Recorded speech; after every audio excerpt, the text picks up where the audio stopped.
আসসালামু আলাইকুম রহমতুল্লাহ।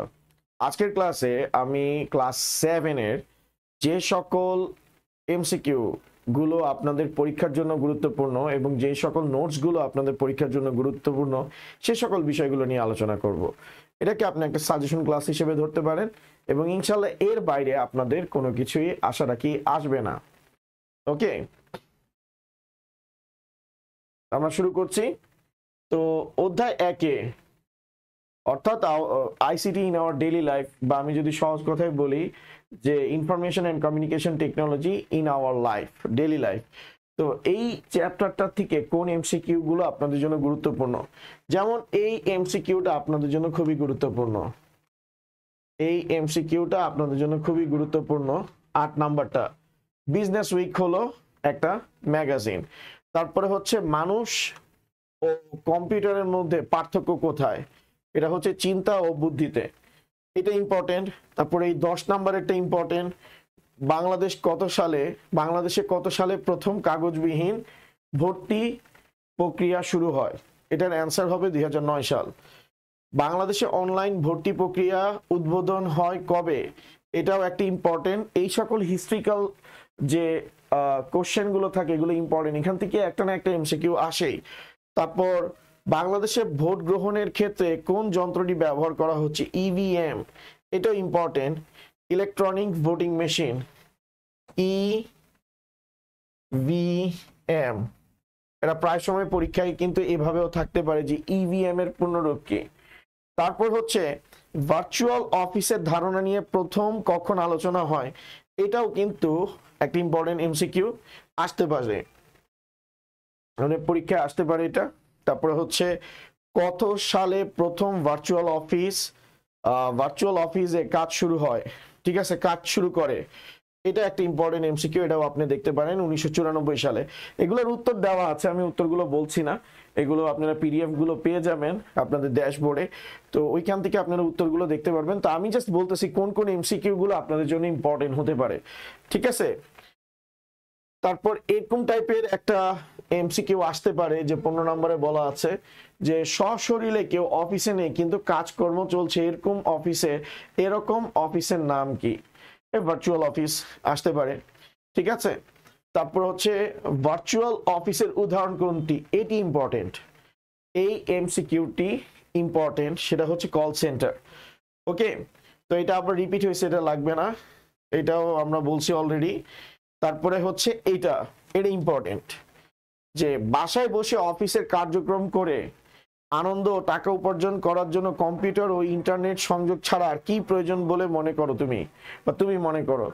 সহজ কথায় আপনার কম্পিউটার আর ইন্টারনেটের পাশাপাশি আপনার হচ্ছে প্রোগ্রামিং দক্ষতাও কিন্তু প্রয়োজন, ঠিক আছে। এগুলো এমসিকিউ গুলো ইম্পর্টেন্ট, এগুলো আপনারা পরীক্ষায় এই জায়গা থেকে এমসিকিউ গুলো কমন পাবেন। তারপরে হচ্ছে এটাও ইম্পর্টেন্ট একটা এমসিকিউ, আমাদের দেশের বিশ্ববিদ্যালয় কি তৈরি হচ্ছে, ই ক্লাসরুম, ঠিক আছে, এটার অ্যান্সার হচ্ছে ই ক্লাসরুম। তারপরে বলছে চালকবিহীন বিমানকে কি বলা হয়, এটা সুপার ডুপার ইম্পর্টেন্ট, ড্রোন। ওকে, তারপর ই কার্ড কয় ভাবে পাঠানো যায়, 2 ভাবে, এটাও আসতে পারে। তারপর ই কার্ড কোথায় পাওয়া যায়, ইন্টারনেটে, তো এগুলো আছে। তারপরে হচ্ছে অ্যাপ ভিত্তিক এমসিকিউ আসে যে ছবি আপলোড করার জনপ্রিয় ওয়েবসাইট কোনটি, গুগল, পিকাসা, ঠিক আছে, এগুলো আপনি দেখতে পারেন। তারপর হচ্ছে ভিডিও শেয়ারিং এর জন্য এই যে দেখেন অ্যাপ ভিত্তিক ইউটিউব, তারপর হচ্ছে ফেসবুকে মনের ভাব স্ট্যাটাস, এগুলো আসতে পারে। যে উইকিপিডিয়া কি, এটা ইম্পর্টেন্ট কিন্তু, ঠিক আছে। তথ্য ভান্ডার, ডিজিটাল তথ্য ভান্ডারও বলতে পারেন বা তথ্য জানা যায়।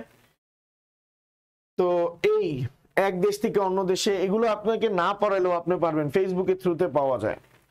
যে এক দেশ থেকে অন্য দেশে বন্ধু যাওয়ার পর তাকে খুঁজে পাওয়া যায় কার থ্রুতে, ফেসবুকের থ্রুতে। এরকম দেখবেন যে আপনার ছোটবেলার অনেক ফ্রেন্ড আছে যাদেরকে আপনি ফেসবুকের থ্রুতে পাইছেন, ঠিক আছে। বা সামনে এই যে এখন হচ্ছে ক্লাস 7-এ পড়তেছেন, ইন ফিউচার যখন আপনি কলেজ বা ইউনিভার্সিটিতে উঠবেন, অনেক ফ্রেন্ড অনেক কারণে বিভিন্ন দূরত্বে অবস্থান করবে, বিভিন্ন জায়গায় থাকবে, তখন আপনি সোশ্যাল মিডিয়ার থ্রুতে তাদের সাথে কানেক্ট হইতে পারবেন। তারপরে হচ্ছে এগুলো হচ্ছে আপনাদের উচ্চতর দক্ষতামূলক প্রশ্ন। তো এখান থেকে সবচেয়ে ইম্পর্টেন্ট যে জিনিসগুলো হচ্ছে যে তথ্য ও যোগাযোগ প্রযুক্তি ব্যবহার করা হয়, অর্থাৎ এখানে মাল্টিপল কোশ্চেন, আপনাকে মাল্টিপল অ্যান্সার হইতে পারে, এগুলো সিলেক্ট করতে হবে। যে তথ্য ও যোগাযোগ প্রযুক্তি ব্যবহার করা হয় কোন কোন ক্ষেত্রে আমরা আইসিটি ইউজ করি? রাষ্ট্রের বড় বড় বিষয় ইউজ করি, আন্তর্জাতিক বিষয় ইউজ করি, সাধারণ মানুষের জীবনে ইউজ করি, অর্থাৎ এটার অ্যান্সার হচ্ছে এটা। ওকে, রাকিন তথ্য ব্যবহার করতে পারে, এটাও ইম্পর্টেন্ট, এটাও দেখেন, এটা কিন্তু ইম্পর্টেন্ট। ঠিক আছে, তারপর হচ্ছে যে আইসিটি যন্ত্রটি ব্যবহার করে নিতু তার পছন্দের গানটি শুনতে পারে, এটাও কিন্তু ইম্পর্টেন্ট। ঠিক আছে, কম্পিউটার এবং মোবাইল টেলিফোন। তারপরে আছে আজকাল পৃথিবীর বড় বড় কলকারখানায় কাজগুলো রোবট করে, এটা ইম্পর্টেন্ট। রোবট করে এবং মানুষ কেবল এদের তদারকি করে। ঠিক আছে, তারপর ই ক্লাসরুমের বৈশিষ্ট্য হলো, এটাও ইম্পর্টেন্ট কিন্তু, যে একজন শিক্ষক তার ক্লাসরুমে পড়াবেন আর সারা দেশের অসংখ্য মানুষ একসাথে পড়বে। ঠিক আছে, এখন এই যে আমি এক জায়গা থেকে ক্লাস নিচ্ছি, আপনারা পৃথিবীর যে কোনো প্রান্ত থেকে ক্লাসগুলো করতে পারবেন। ঠিক আছে, তারপরে হচ্ছে এরপরে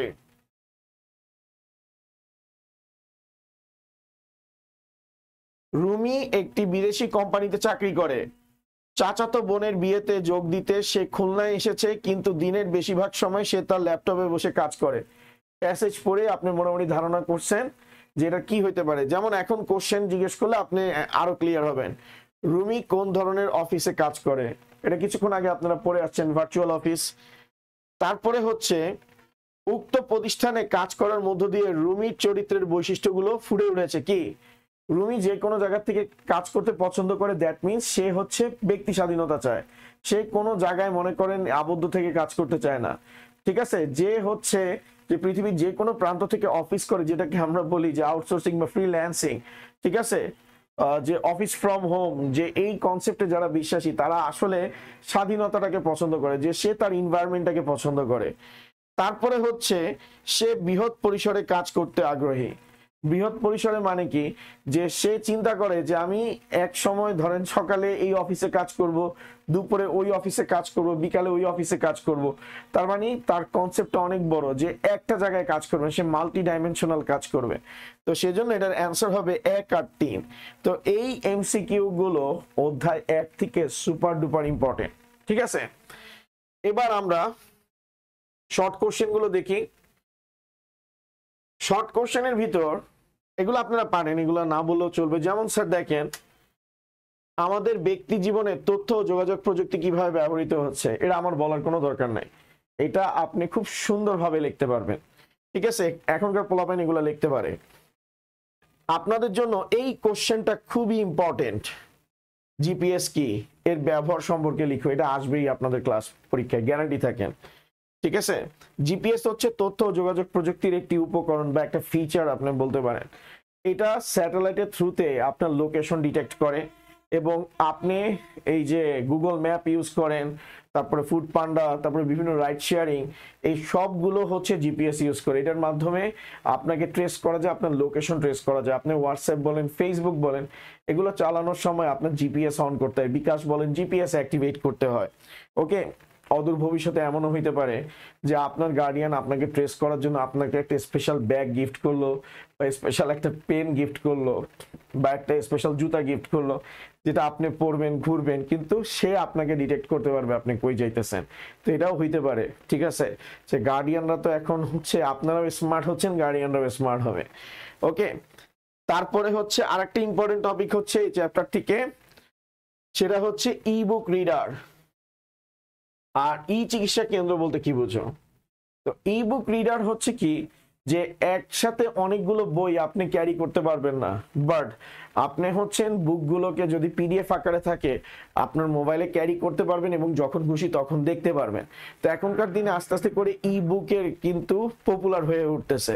তো একসাথে এত বই ক্যারি করা খুব কষ্টসাধ্য ব্যাপার, বাট যদি ই বুক থাকে সেটা অনেকটা ইজি হয়ে যায়।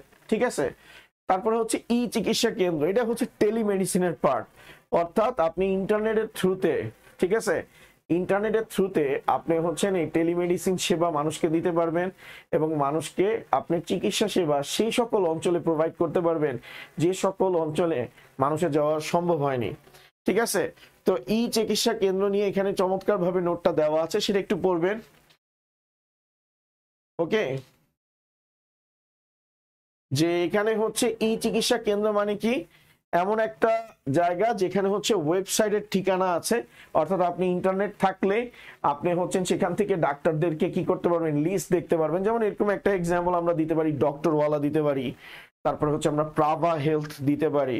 ঠিক আছে, ডক্টর ওয়ালাতে, তারপর হচ্ছে আরোগ্য, এগুলো অ্যাপগুলোতে যেমন মেডিসিনও কি করা যায়, অর্ডার করা যায়, ডাক্তারদের কি করা যায়, অ্যাপয়েন্টমেন্ট নেওয়া যায়, ডাক্তারদের লিস্ট থাকে, তাদের সাথে আপনি সরাসরি কমিউনিকেশন করতে পারবেন, ভিডিও কলের থ্রুতে আপনার সমস্যাগুলো তাদেরকে জানাতে পারবেন। এই সর্ট অফ কাস্টমাইজেশন গুলোকে মূলত, এটা আসলে টেলিমেডিসিনেরই পার্ট। ওকে, তো এগুলো একটু দেখবেন, এগুলো দেখাটা ইম্পর্টেন্ট। তারপরে হচ্ছে কাগজবিহীন অফিস কাকে বলে। এখনকার দিনে আমরা সবাই কিন্তু পেপারলেস হয়ে যাচ্ছি। যেমন এই যে এই নোটগুলো আমরা হচ্ছে আগে কি করতাম, আমরা যখন পড়তাম আমাদেরকে পিডিএফ মানে কি বলে প্রিন্ট করে দিত বা আমরা কাগজে লিখে নিতাম, কিন্তু এখন আমরা হচ্ছে হোয়াটসঅ্যাপে আমরা পিডিএফ আকারে পাঠিয়ে দিই। আমি ফর শিওর এই যে নোটটা যেটা আমি দেখাইতেছি, এটা আপনি হচ্ছেন যে আপনাদের ড্যাশবোর্ডে পেয়ে যাবেন, সেখান থেকে ডাউনলোড করবেন, দেখে নিতে পারবেন। তো এখন আস্তে আস্তে কিন্তু সবই পেপারলেস হয়ে যাচ্ছে।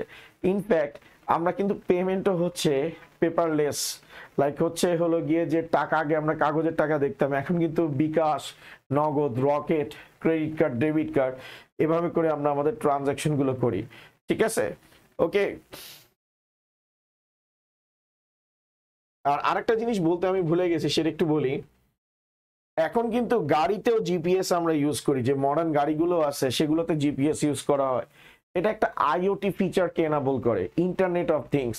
অর্থাৎ আপনার জিপিএস এর সাথে একটা মানে বিভিন্ন কোম্পানি আছে, লাইক হচ্ছে যে তারা আইওটি ডিভাইস সেট করে।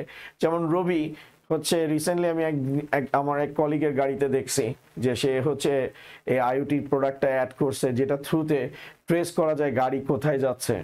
ঠিক আছে, তো এই যে আইওটি ডিভাইসটা গাড়ি ট্রেস করতেছে, এই জায়গায় জিপিএস ইউজ করা হচ্ছে। অর্থাৎ জিপিএস কে আইওটির সাথেও ইন্টিগ্রেট করা যায়। আইওটির ফুল ফর্ম হচ্ছে internet of things.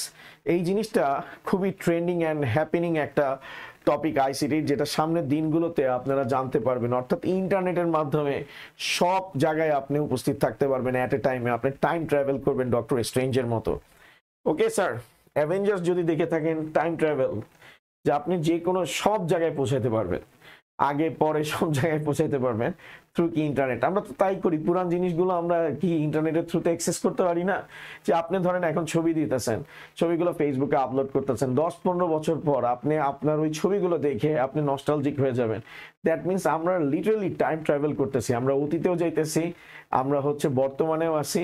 In future আমরা হচ্ছে ফিউচারকে কি করতে পারতেছি, ফিউচার তো আসলে কেউ দেখতে পায় না, এগুলো সবকিছু তো আল্লাহ রাব্বুল আলামিনই জানে। বাট হচ্ছে যে একটা সময় আপনি বলবেন যে হ্যাঁ আমি ফিউচারিস্টিক ক্যালকুলেশন গুলো করতে পারছি। যেমন আপনি ক্যালেন্ডার তৈরির একটা অ্যাপ বানাইছেন এবং ওইটার মাধ্যমে আপনি আইডেন্টিফাই করতে পারতেছেন 2050 সাল লিপ ইয়ার হবে কি হবে না। এই যে আমরা কি করতেছি, টাইম ট্রাভেল করতেছি, এগুলো সবকিছুই আসলে টেকনোলজির কারণেই হচ্ছে পসিবল হচ্ছে। ওকে স্যার, তারপর চ্যাপ্টার 2 হচ্ছে আমাদের কম্পিউটার সংশ্লিষ্ট যন্ত্রপাতি, অর্থাৎ কম্পিউটার পেরিফেরালস বা আমরা বলতে পারি মেশিনারিজ। তো কত কিলোবাইটে মানে কত বাইটে 1 কিলোবাইট। তো আমি আপনাদেরকে একটা চার্ট লিখে দিই, এই চার্টটা আপনারা মনে রাখবেন, আপনাদের জন্য কাজে আসবে। 8 বিট সমান 1 বাইট। আর আপনাদেরকে একটু জানাই রাখি, বিটকে স্মল বি দ্বারা প্রকাশ করা হয় আর বাইটকে ক্যাপিটাল বি দ্বারা প্রকাশ করা হয়। তারপর হচ্ছে 1024 বাইটে 1 কিলোবাইট, 1024 কিলোবাইটে 1 মেগাবাইট, 1024 মেগাবাইটে 1 GB আর 1024 জিবিতে 1 TB। এটা আপনারা ভালো মতো মনে রাখবেন, এটা আপনাদের এমসিকিউতে কাজে লাগবে। 8 বিট 1 বাইট, 1024 বাইটে 1 কিলোবাইট, সংক্ষেপে কেবি লেখা হয়। 1024 কিলোবাইটে 1 মেগাবাইট, 1024 মেগাবাইটে 1 গিগাবাইট আর 1024 গিগাবাইটে 1 টেরাবাইট। এটা কিন্তু আপনাদের এমসিকিউর জন্য কাজে লাগবে, এটা একটু দেখে রাখবেন। ওকে, এটা আপনাদের এমসিকিউর জন্য কাজে লাগবে, এটা একটু দেখে রাখবেন স্যার। ঠিক আছে স্যার, ওকে। তো এখানে যেহেতু আসছে 1 বাইটে কত বাইটে 1 কিলোবাইট, ঠিক আছে, তো ওইখান থেকে আপনি ইজি ভাবে বের করে ফেলতে পারবেন। তারপরে 5 কিলোবাইটে কত বিট, তো এগুলো আপনি ক্যালকুলেশন করবেন। তো আমাদের কোশ্চেনটা কি ছিল, 5 কিলোবাইটে কত বিট, 5 কিলোবাইটে। ওকে, আমাদের কোশ্চেন ছিল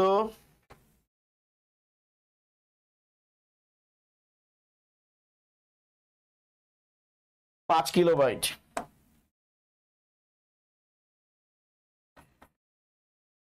5 কিলোবাইটে কত বিট,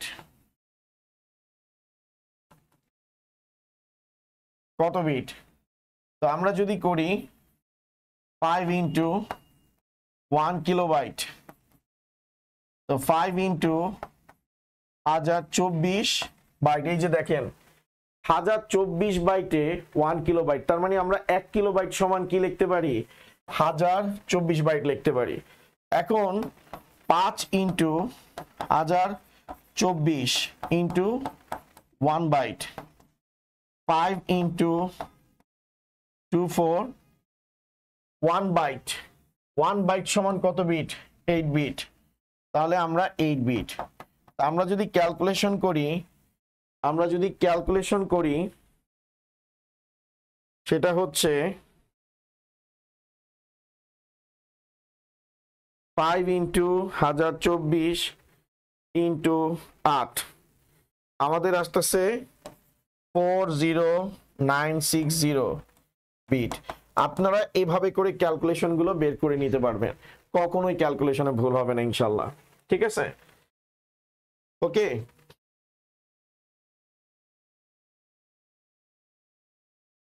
তারপরে হচ্ছে যে 1 গিগাবাইট সমান কত মেগাবাইট। ঠিক আছে, 1 গিগাবাইট সমান কত মেগাবাইট। এখানে একটু ভুল আছে স্যার, আমি কারেকশন করে দিচ্ছি। 1 গিগাবাইট 1 জিবি সমান কত মেগাবাইট। তো আপনি দেখেন 1 জিবি সমান কত, 1024 মেগাবাইট। ঠিক আছে, 1024 মেগাবাইট। এখন অনেকের প্রশ্ন হইতে পারে যে স্যার এগুলো তো সবই বুঝছি, কিন্তু আমরা তো সারা জীবন পড়ছি স্যার, আমরা সারা জীবন পড়ছি 1 কিলো মানে হচ্ছে 1000, তাহলে 1 কিলো বাইট সমান 1000 বাইট কেন হলো না? Good question. 1 কিলো বাইট সমান 1000 বাইট এই জন্যই হয় নাই, কারণ আমরা কাকে নিয়ে ডিল করতেছি স্যার, আমরা ডিল করতেছি কম্পিউটারকে নিয়ে। আর কম্পিউটার বাইনারি নাম্বার সিস্টেমে কাজ করে, আর বাইনারিতে ডিজিট হচ্ছে দুইটা, 0 আর 1। তাই এটার বেস কত স্যার, এটার বেস হচ্ছে 2। তো আমরা যে 1 কিলো সমান যে পড়তেছি, এখানে আমাদের বেস হচ্ছে ডেসিমাল, অর্থাৎ 0 1 2 3 4 5 6 7 8 9, বেস হচ্ছে আমাদের 10। ওকে, 1 কিলো সমান 1000, এটা হচ্ছে ডেসিমাল নাম্বার সিস্টেমে আমরা ইউজ করব, অর্থাৎ বেস 10 এর ক্ষেত্রে। অর্থাৎ আমরা ডে টু ডে লাইফ অ্যাক্টিভিটিতে, হিউম্যান ডেইলি অ্যাক্টিভিটিতে যে নাম্বার ব্যবহার করে, সেই নাম্বার হচ্ছে ডেসিমাল নাম্বার। আমরা যখন দোকানে যাই 1 কেজি ডাল দেন 1 কেজি চাল দেন সেটা 1000 হয়, কারণ 1 কেজি আমরা মানুষরা ইউজ করতেছি এবং সেটার বেস হচ্ছে কত 10। But computer number system, computer মানুষ যেমন নাম্বার ইউজ করে ডেসিমাল, তেমনি কম্পিউটারও নাম্বার সিস্টেম ইউজ করে। নাম্বার সিস্টেম ইউজ করে সেটার নাম কি স্যার? বাইনারি। তো বাইনারিতে আমাদের ডিজিট আছে দুইটা, একটা হচ্ছে 0, একটা হচ্ছে 1, এবং এটার বেস কত স্যার? এটার বেস হচ্ছে 2। তো আমরা যদি 1000 বলি, 1 কিলোবাইট সমান 1000 বাইট বলি, তাহলে আমরা কোনোভাবেই এটাকে 2 এর পাওয়ার n আকারে লিখতে পারবো না। 2 এর পাওয়ার n আকারে লিখতে পারবো না, কারণ কম্পিউটার বাইনারি নাম্বার সিস্টেমে কাজ করে। বাট আমরা যদি এটার পরিবর্তে 1024 লিখি, 1024 কে আপনি 2 এর পাওয়ার n আকারে লিখতে পারবেন। ঠিক আছে, তার মানে আমরা 1024 মেমোরির ক্ষেত্রে কেন নিচ্ছি?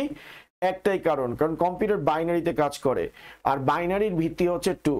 তার মানে আমাকে সেই সংখ্যাটা নিতে হবে যেটাকে 2 এর পাওয়ার আকারে উপস্থাপন করা যাবে।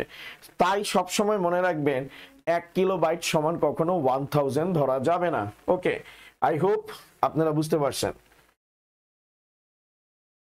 আচ্ছা, এখন দেখেন গুরুত্বপূর্ণ এমসিকিউ গুলো কোনগুলো, কোনটি ছোট। আর এই যে এগুলার ক্যালকুলেশনের জন্য তো আমি অলরেডি এটা বলছি, ক্যালকুলেশনের জন্য আমি আপনাকে এই জিনিসটা মনে রাখতে বলছি, এটা মনে রাখলে আপনার অনেক কিছু ইজি হয়ে যাবে। আচ্ছা, এবার আসি, কোনটি ছোট আকারে অস্থায়ী মেমোরি? রেজিস্টার। এটা ইম্পর্টেন্ট একটা এমসিকিউ। আর একটা জিনিস বলি, রেজিস্টার কিন্তু কম্পিউটারের সবচেয়ে ফাস্টেস্ট এবং এক্সপেন্সিভ একটা অস্থায়ী মেমোরি, টেম্পোরারি মেমোরি, অর্থাৎ অল্প সময়ের জন্য ডাটা স্টোর করে। ইন্টারমিডিয়েট এটাকে ট্রাস্ট বলা হয়। ঠিক আছে, কারণ ইন্টারমিডিয়েট সিলেবাসে রেজিস্টার নিয়ে অনেক ডিটেলসে আলোচনা করা হয়েছে। আপনি আস্তে আস্তে করে যখন উপরের দিকে যাইতে থাকবেন, আস্তে আস্তে করে আইসিটির এই টপিকগুলোই বড় হওয়া শুরু করবে, মানে ডিটেলস আসা শুরু করবে। এখন বেসিক জিনিস নিয়ে কথা বলতেছি। তথ্য সংরক্ষণের প্রধান যন্ত্র কোনটি? Hard disk. এটা একটু দেখবেন। তারপরে হচ্ছে সিডি ডিভিডিতে তথ্য রাখা বা পাঠ করার জন্য রশ্মি ব্যবহার করা হয় হচ্ছে লেজার রশ্মি। এই চ্যাপ্টার থেকে বেশি পরিমাণে এমসিকিউ আসে, কারণ এই বিষয়গুলো একটু জটিল, মনে রাখা টাফ। যে ধরেন সিডি ডিভিডিতে তথ্য রাখা বা পাঠ করার জন্য কোন রশ্মি ব্যবহার করা হয়? লেজার রশ্মি। তারপরে এটা হচ্ছে সুপার ডুপার ইম্পর্টেন্ট, হার্ড ডিস্কের চাকতিগুলোকে কি বলে? প্ল্যাটার বলে। এটাকে স্যার কি বলে? স্যার প্ল্যাটার বলে, অনেকে প্লটার বলে, এটা হচ্ছে প্ল্যাটার। তো এখানে আসলে প্রিন্টিং মিস্টেক হয়েছে, পরোটাল লেখছে, এটা হবে প্ল্যাটার। ঠিক আছে, এটাকে প্ল্যাটার বলে। তারপর প্রধান মেমোরির গতি, এটাও ইম্পর্টেন্ট, অত্যন্ত বেশি। এটা হচ্ছে সুপার ডুপার ইম্পর্টেন্ট, এটা বিসিএস এ এই টাইপের কোশ্চেন আসে। ঠিক আছে, এই বিসিএস এগুলা এখান থেকে কিন্তু বিসিএস এ কোশ্চেন আসে। এই যে এগুলা যেগুলো দেখতেছেন এগুলা কিন্তু বিসিএস এ প্রায় সময় কোশ্চেন আসে, এবং মানে যারা পরীক্ষার্থী আছে তারা হচ্ছে ঝামেলায় পড়ে। তো বর্তমানে কত ধারণ ক্ষমতা সম্পন্ন হার্ড ডিস্ক পাওয়া যায়? অনেক পাওয়া যায়, বাট 500 গিগাবাইট থেকে 4 টেরাবাইট। এখন অলমোস্ট সবাই হচ্ছে 4 টেরা পর্যন্ত ইউজ করে। আমাদের সময় তো গিগাবাইট ছিল, ঠিক আছে, তারও আগে ছিল মেগাবাইট, এখন হচ্ছে টেরাবাইট আসছে, পরবর্তীতে কি আসবে? পেটাবাইট আসবে। ঠিক আছে, তো আস্তে আস্তে করে মেমোরির স্টোরেজ কি হইতে থাকবে? বড় হইতে থাকবে। মানুষের কাজের পরিধিও বাড়ছে, ডিজিটাল ডেটারও ট্রানজাকশন বাড়ছে, তার মানে পরিধিও কি হবে? বড় হবে। ওকে, তারপরে হচ্ছে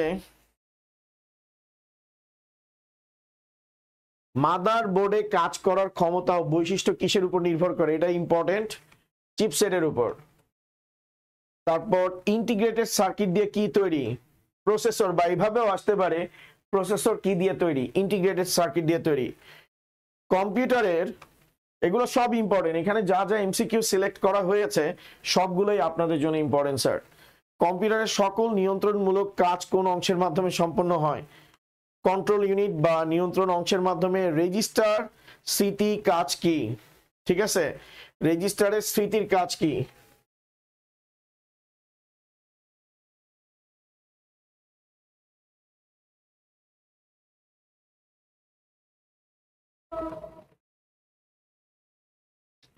রেজিস্টারের স্মৃতি, রেজিস্টার কিন্তু একটা মেমোরি, ঠিক আছে। এই যে রেজিস্টারের স্মৃতির কাজ কি, সেটা হচ্ছে তথ্য সংরক্ষণ করে রাখা এবং প্রক্রিয়া করা। মেইনলি কম্পিউটারে রেজিস্টার ইউজ করা হয় ডাটাকে টেম্পোরারি ভাবে স্টোর করার জন্য এবং প্রসেস করার জন্য। দেখেন এখানে তাই বলা হয়েছে, স্মৃতি থেকে তথ্য নিয়ে প্রক্রিয়া করা, অর্থাৎ মেমোরির মধ্যে ডাটাগুলোকে রাখা হয় এবং ওই ডাটাগুলোকে নিয়ে প্রসেস করা হয়। তারপর এটা ইম্পর্টেন্ট, কোন কোম্পানি প্রথম, এটা সুপার ডুপার ইম্পর্টেন্ট। এই 14 নাম্বারটাকে আপনি সুপার ডুপার ইম্পর্টেন্ট বলতে পারেন, এটা এমসিকিউ পরীক্ষায় চোখ বন্ধ করে আসে। সেটা হচ্ছে যে কোন কোম্পানি প্রথম মাইক্রোপ্রসেসর উদ্ভাবন করে বা ইনভেন্ট করে, সেটা হচ্ছে ইন্টেল। ওকে, তারপরে এটাও একটা খুবই হিস্ট্রিক্যাল ব্রেক থ্রু, এই কোশ্চেনগুলো আসে যে ইন্টেলের প্রথম মাইক্রোপ্রসেসরের নাম কি, 4004, ঠিক আছে, এটা হচ্ছে প্রথম মাইক্রোপ্রসেসর। তারপর কম্পিউটারের ভাষায় অক্ষর কয়টি, ওই যে দুইটি বাইনারি 0 আর 1। কম্পিউটার কেবলমাত্র চিনে 0 আর 1 কে, বাইনারি কে, এগুলো দেখতে পারেন। ব্লুটুথ ওয়াইফাই প্রযুক্তি হলো, এগুলো ইম্পর্টেন্ট, এটা হচ্ছে তারবিহীন ওয়্যারলেস, এগুলো আপনারা জানেন, এগুলো না পড়লেও আপনারা পারবেন।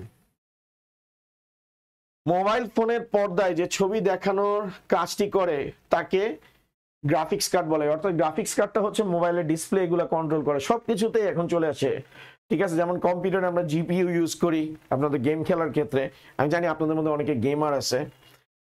তারপর হচ্ছে সাউন্ড কার্ড ডিজিটাল উপাত্তকে কিসে কনভার্ট করে, অ্যানালগ ডাটাতে কনভার্ট করে। এই যে দেখেন, কয় ধরনের প্রিন্টার পাওয়া যায়, 3 ধরনের প্রিন্টার পাওয়া যায়, dot matrix, inkjet, laser printer. Okay, dot matrix প্রিন্টারের জনপ্রিয়তা কি, এটার খরচ খুবই কম, এই জন্য ডট ম্যাট্রিক্স বেশি ইউজ করা হয়, ঠিক আছে। তারপর হচ্ছে মাল্টিমিডিয়া কম্পিউটারে অত্যাবশ্যকীয় যন্ত্র কোনটি, স্পিকার। তারপর 24 নাম্বার হচ্ছে মাল্টিমিডিয়া প্রজেক্টর, এগুলো আমি সব গো থ্রু করতেছি কারণ এগুলো ইম্পর্টেন্ট, এগুলা এখান থেকে এমসিকিউ আপনি যেটা মিস দিবেন ওইটাই পরীক্ষায় চলে আসবে। তারপরে হচ্ছে এলসিডি, আধুনিক প্রজেক্টর গুলো, মাল্টিমিডিয়া প্রজেক্টর কি, একটি ইলেকট্রো অপটিক্যাল যন্ত্র, ঠিক আছে। ইলেকট্রো অপটিক্যাল মানে কি, সামনে একটা মানে কি বলে ল্যাম্প থাকে, প্রিজম থাকে, ওইখান থেকে আলোগুলো বের হয়, অর্থাৎ অপটিক্যাল মানে হচ্ছে কি, এটা একটা অপটিক্যাল মেশিন যেটা হচ্ছে আলোর মাধ্যমে আপনাকে কি করে, ডাটাগুলোকে উপস্থাপন করে। ওকে, এই জন্য এটাকে বলা হয় ইলেকট্রো অপটিক্যাল যন্ত্র।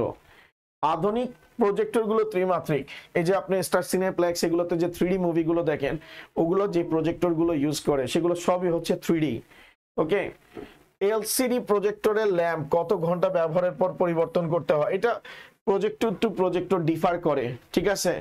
যেমন যেগুলো খুব ভালো প্রজেক্টর সেগুলোর ল্যাম্প টাইম আরো বেশি থাকে। তো এইখানে যেটা বলছে 4000 ঘন্টা, এই টাইপের এমসিকিউ গুলো আসলে পরীক্ষায় দেয় না, ঠিক আছে, কারণ এটা ডিভাইস টু ডিভাইস ভ্যারি করে, ঠিক আছে। তাও বাই চান্স যদি আসে সেজন্য এটা দিয়ে রাখা হয়েছে। তারপরে স্যার ওই যে আপনাদের উচ্চতর দক্ষতার কোশ্চেন, যেখানে আপনার মাল্টিপল অ্যান্সার হতে পারে, যেমন কম্পিউটারে ইনপুট দিতে যে ডিভাইসগুলো ব্যবহার করা হয়, ঠিক আছে, web camera, multimedia projector, microphone, এগুলো সবগুলো ইনপুট ডিভাইস হিসেবে কাজ করে, ঠিক আছে। তারপর নিচের তথ্যগুলো লক্ষ্য করো, মাউস একটি ইনপুট ডিভাইস, সত্য। মাউসে একটি বাটন ও একটি স্ক্রল চক্র থাকে, এটাও সত্য। মাউসকে অনেকে পয়েন্টিং ডিভাইস হিসেবে ব্যবহার করে, এটাও সত্য, তিনটাই সত্য। স্ক্যানারের সাহায্যে করা যায়, লেখা স্ক্যান করা যায়, ইনপুট আকারে ছবি প্রেরণ করা যায়, ঠিক আছে। তারপর ডিজিটাল প্রতিলিপি তৈরি করা যায়, এই তিনটাই সত্য। ডিজিটাল প্রতিলিপি মানে কি, যে আপনার কোনো একটা ছবি আছে বা কোনো একটা ডকুমেন্ট আছে সেটাকে স্ক্যান করে নিয়ে নেওয়া। তারপর স্ক্যানার যন্ত্র দিয়ে মাহিন যে জিনিসগুলোর ডিজিটাল প্রতিলিপি তৈরি করতে পারে, যে কোনো প্রকার ছবি স্ক্যান করতে পারে, বিভিন্ন প্রকার বস্তু স্ক্যান করতে পারে, মুদ্রিত বা হাতে লেখা ডকুমেন্টকে কি করতে পারে, স্ক্যান করতে পারে, ঠিক আছে। তো এগুলো সবকিছু স্ক্যান করতে পারে। তো এই টপিকগুলো আপনার এমসিকিউর জন্য চ্যাপ্টার 2 থেকে গুরুত্বপূর্ণ। এবার আসেন আরো কিছু এমসিকিউ যেগুলো আপনার কাজে লাগবে, আরো কিছু এমসিকিউ। ওএমআর, ঠিক আছে, অপটিক্যাল মার্ক রিডার, ওএমআর, ঠিক আছে, OMR, OMR optical mark reader, মনে রাখেন এটা কিন্তু পূর্ণরূপ আসে, বিসিএস এও আসে যে OMR এর পূর্ণরূপ কি। আবার OCR optical character reader, optical character reader কিন্তু এখন বিকাশ নগদ এরা ইউজ করে। লাইক আপনার এনআইডি কার্ডের ছবিটা যখন তুলেন, সে ছবিতে থাকা যে ক্যারেক্টারগুলো বা লেখাগুলো আছে, সেই লেখাগুলোকে কি করে ক্যারেক্টারে কনভার্ট করে ফেলে, অর্থাৎ ক্যারেক্টার রিড করে এবং সেটাকে টেক্সটে কনভার্ট করে ফেলে। তো এখনকার দিনে বিভিন্ন, বিশেষ করে নগদ, রকেট, ঠিক আছে, তারা হচ্ছে OCR ইউজ করে। এখন দেখেন যে OMR এর বৈশিষ্ট্য কি, এটি একটি আউটপুট ডিভাইস, ঠিক আছে, এটি একটি আউটপুট ডিভাইস, এটি বিশেষ দাগ বা চিহ্ন পড়তে পারে, এটি আলোর প্রতিফলন বিচার করে তথ্য বুঝতে পারে। এটি আউটপুট ডিভাইস না, এটি ইনপুট ডিভাইস। তো এটি বিশেষ দাগ বা চিহ্ন পড়তে পারে, এটা ট্রু। তারপরে হচ্ছে এটি আলোর প্রতিফলন বিচার করে বুঝতে পারে, এটা ট্রু। তার মানে 2 আর 3, এটা ইম্পর্টেন্ট, এটা খুবই ইম্পর্টেন্ট একটা এমসিকিউ। তারবিহীন হেডফোন কিভাবে কাজ করে, এটাও কিন্তু ইম্পর্টেন্ট।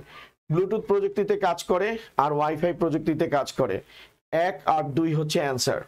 নিচের অনুচ্ছেদটি পড়ো, 39 এবং 40 নং প্রশ্নের উত্তর দাও। মাহির মাদারবোর্ডে অনেক পুরানো বলে বর্তমান কালের মাদারবোর্ডের থেকে তার মাদারবোর্ডটি কিছু একটু ভিন্ন।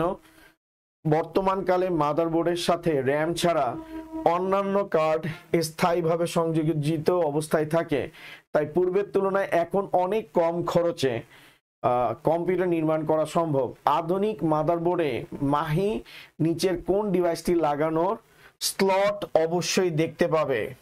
স্লট হচ্ছে স্যার র্যামের স্লট। আপনি কম্পিউটারের সিপিইউ যখন ওপেন করবেন, সেখানে বাদবাকি সবগুলো ফিক্সড থাকে। জিপিইউ বা আপনার হচ্ছে র্যাম, সেগুলোর স্লটগুলো কিন্তু আলাদাভাবে থাকে। সেখানে আপনি চাইলে এক্সট্রা র্যাম অ্যাড করে নিতে পারবেন, অর্থাৎ আপনার চাইলে র্যামকে আপগ্রেড করতে পারবেন।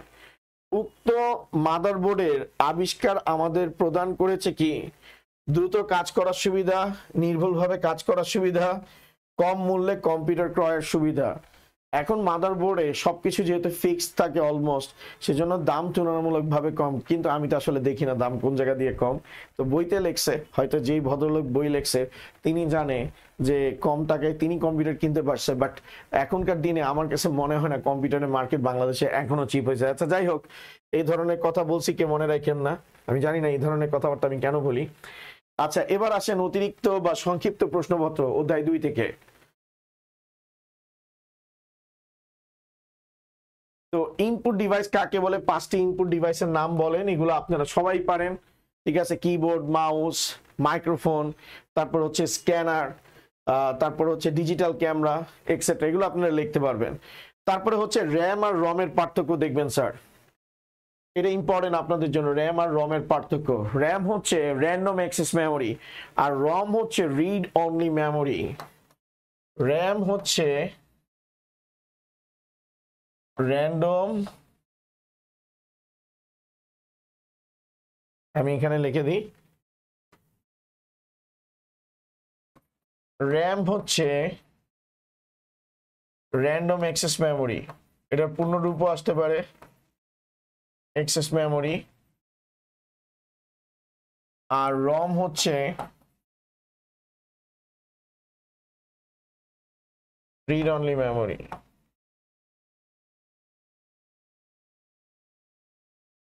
ওকে, তারপরে হচ্ছে একটা অস্থায়ী মেমোরি, একটা হচ্ছে স্থায়ী মেমোরি। ওকে, তারপরে হচ্ছে রমে যতক্ষণ পর্যন্ত ইলেকট্রিসিটি থাকে, র্যামে ইলেকট্রিসিটি চলে গেলে ডাটা শেষ। রমে ইলেকট্রিসিটি থাকুক বা না থাকুক, ডাটা কিন্তু থাইকেই যাবে, চেঞ্জ হবে না, মানে পরিবর্তন হবে না। ওকে, যেমন এটা, এই পার্থক্যগুলো দেখবেন যে বিদ্যুৎ চলে গেলে, কম্পিউটার বন্ধ করলে এতে সংরক্ষিত সমস্ত তথ্য মুছে যায়। অর্থাৎ র্যাম হচ্ছে ইলেকট্রিসিটি ফ্লোর উপর ডিপেন্ড করে, রমে এমন হয় না। রম স্থায়ী মেমোরি, বিদ্যুৎ চলে গেলেও বা কম্পিউটার বন্ধ হয়ে গেলেও ডাটা থেকে যায়। আর প্রসেসরের তথ্য প্রক্রিয়ার সময় এটা হচ্ছে র্যাম প্রাথমিকভাবে ডেটা স্টোর করে, তথ্য প্রক্রিয়ার সময় রমে কোনো তথ্য জমা রাখতে পারে না। অর্থাৎ প্রসেস করার পর ডাটা কোনোভাবে রমে রাখার কোনো সুযোগ নেই, কারণ এটা স্থায়ী মেমোরি, ঠিক আছে। স্থায়ী মেমোরিতে আপনি কোনো ডাটা রাখতে পারবেন না। ওকে, তো এটা পরে লেটার অন সামনে জানবেন। তো এই পার্থক্যগুলো দেখবেন। তো র্যামের ধারণ ক্ষমতা যত বেশি হবে প্রসেসরের কাজের গতি তত বৃদ্ধি পাবে। যেমন দেখবেন যারা গ্রাফিক্স ডিজাইনিং এর কাজ করে, যারা গেম খেলে, তারা কিন্তু র্যাম বাড়ায় নেয়, কারণ র্যাম বাড়ায় নিলে আপনার কাজ করার স্পিড কি হবে, বাড়বে, আর ডাটা প্রসেসিং ফাস্ট হবে, আপনি খুব ভালো একটা এক্সপিরিয়েন্স পাবেন।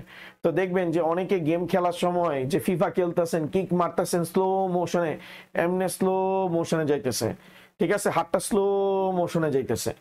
আর যখনই মনে করেন যে আপনি র্যাম লাগাবেন, হাত শেইং করে চলে যাবে, তার মানে আপনার পারফরমেন্স বুস্ট হবে। আর রমের ধারণ ক্ষমতার সাথে প্রসেসরের কাজের গতির কোনো সম্পর্ক নাই।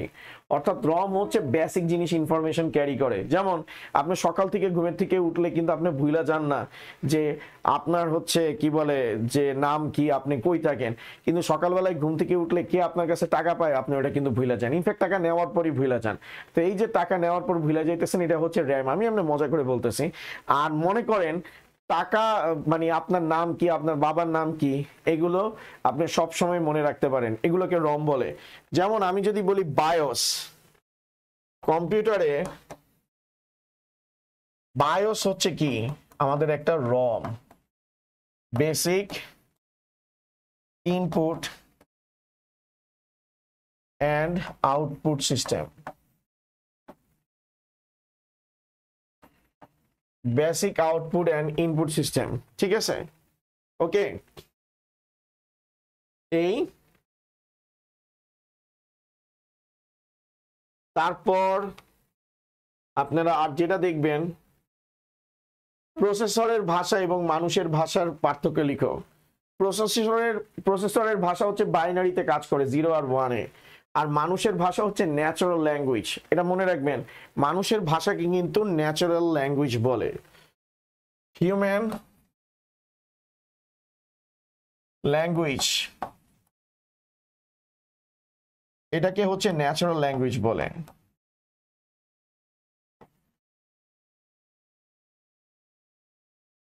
আর প্রসেসরের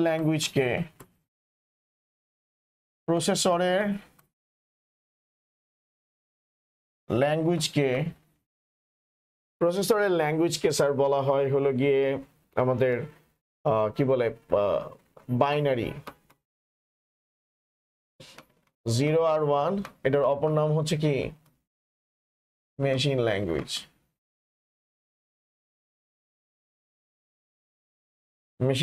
স্যার, ওকে।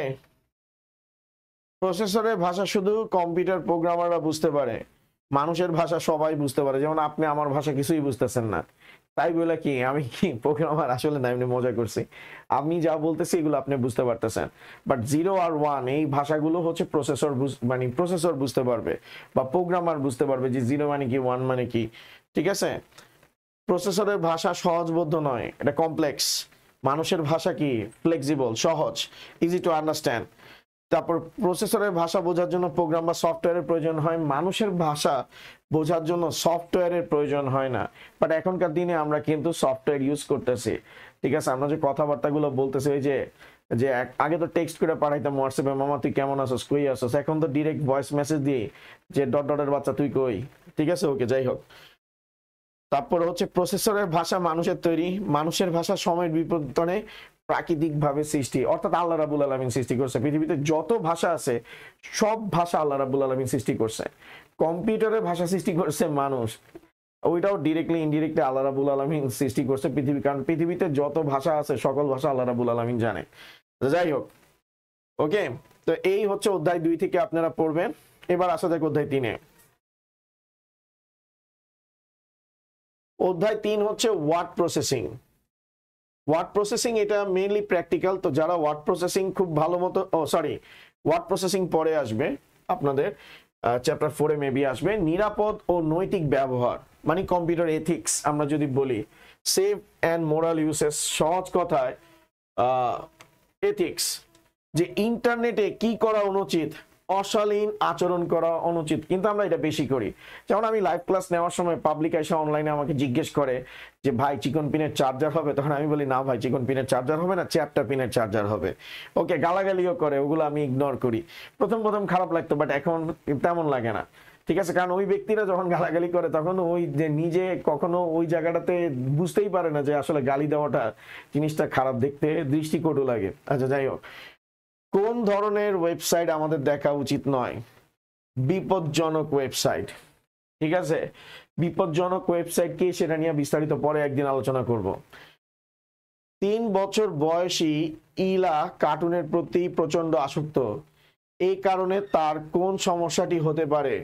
মানসিক বিকাশে সমস্যা হতে পারে। এখনকার দিনে ম্যাক্সিমাম বাচ্চাদের এই ইস্যুটা হয়।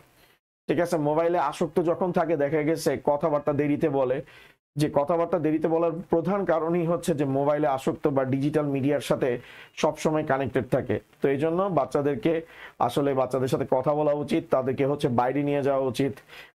অ্যাটলিস্ট আপনারা যারা পোলাপাইন আছেন 1 ঘন্টা ডেইলি ক্রিকেট, ফুটবল বা আউটডোর অ্যাক্টিভিটিস করবেন, দৌড়াবেন, জিম করবেন। যদি এখন থেকে জিমে না গেলেও আপনি দৌড়াবেন, ফিজিক্যাল অ্যাক্টিভিটিস করবেন, তাহলে আপনার শরীর ভালো থাকবে।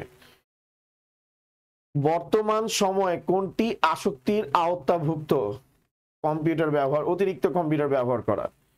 আপনি কম্পিউটার কাজে ব্যবহার করেন ঠিক আছে, কিন্তু কাজ ছাড়া হুদাই আপনি রিলস দেখতেছেন, আপনি হচ্ছেন যে ফেসবুক ব্রাউজ করতেছেন, গেম খেলতেছেন। ঠিক আছে, এই জিনিসটা আসলে আপনার অ্যাডিকটিভ হওয়ার ক্ষেত্রে গুরুত্বপূর্ণ ভূমিকা পালন করবে। মানুষের জীবনযাপনে কয় ধরনের সম্পদের প্রয়োজন? 2 ধরনের। ঠিক আছে, 2 ধরনের সম্পদ। একটা হচ্ছে কি বুদ্ধিভিত্তিক, আর আরেকটা হচ্ছে যে ওয়েলথ, টাকা পয়সা। ঠিক আছে, বুদ্ধিভিত্তিক মানে হচ্ছে কি স্কিল। ওকে, স্কিলটা দরকার। ওকে, আমি আপনার টাকা পয়সা মজা করে বলছি, আপনারা আবার নিয়ে নিয়েন না। মানুষের জীবনযাপনে কয় ধরনের সম্পদ প্রয়োজন? 2 ধরনের। একটা 2 ধরনের, এটা লিখবেন, এটা আসতে পারে, এটা এমসিকিউ গুরুত্বপূর্ণ। তারপর হচ্ছে বুদ্ধিভিত্তিক কাজের মাধ্যমে কি করা যায়? সম্পদ সৃষ্টি করা যায়। ঠিক আছে, স্কিল। আসলে বুদ্ধিভিত্তিক বলতে মূলত স্কিলকে বোঝায়। এখনকার দিনে পৃথিবীটা কিন্তু স্কিলের উপর ডিপেন্ড করতেছে। আপনার নলেজ, স্কিল, এগুলো দুইটাই লাগবে। আপনার স্কিল থাকলে আপনি হচ্ছেন বেসুমার টাকা পয়সা আর্ন করতে পারবেন। ওকে, তারপর এখানে কিছু ইম্পর্টেন্ট এমসিকিউ আছে। কোন দেশে, এটা কিন্তু খুবই ইম্পর্টেন্ট একটা এমসিকিউ, 7 নাম্বারটা, কোন দেশে প্রথম কপিরাইট আইন পার্লামেন্টে পাশ হয়? এটা হচ্ছে যুক্তরাজ্য। সর্বপ্রথম কত সালে? এটাও ইম্পর্টেন্ট। আমি আগে বলছি হিস্ট্রিক্যাল কোশ্চেনগুলো, এমসিকিউ গুলো খুবই ইম্পর্টেন্ট। সর্বপ্রথম কত সালে কপিরাইট আইন প্রণয়ন করা হয়? 1662 সালে। বাংলাদেশে কপিরাইট আইনের মেয়াদ কত? 60 বছর। ঠিক আছে, এগুলো ইম্পর্টেন্ট। বাংলাদেশের বিখ্যাত সাহিত্যিক আল মাহমুদ তার লেখা বই সবাইকে কপি করার অনুমতি দিতে চান, এজন্য তাকে কোনটি অনুসরণ করতে হবে? Copy left. এটাও ইম্পর্টেন্ট একটা এমসিকিউ স্যার। নিচের কোনটি মুক্ত দর্শনের একটি বড় প্রকাশ? এটা হচ্ছে উইকিপিডিয়া। এটাও দেখতে পারেন, কারণ মুক্ত দর্শন বলে পাবলিক ভেবাচাকা খায় যায় যে আরে কি না কি বলছে। তারপর বিশ্বের বৃহত্তম মুক্ত জ্ঞান ভান্ডার কোনটি? ওই যে again Wikipedia.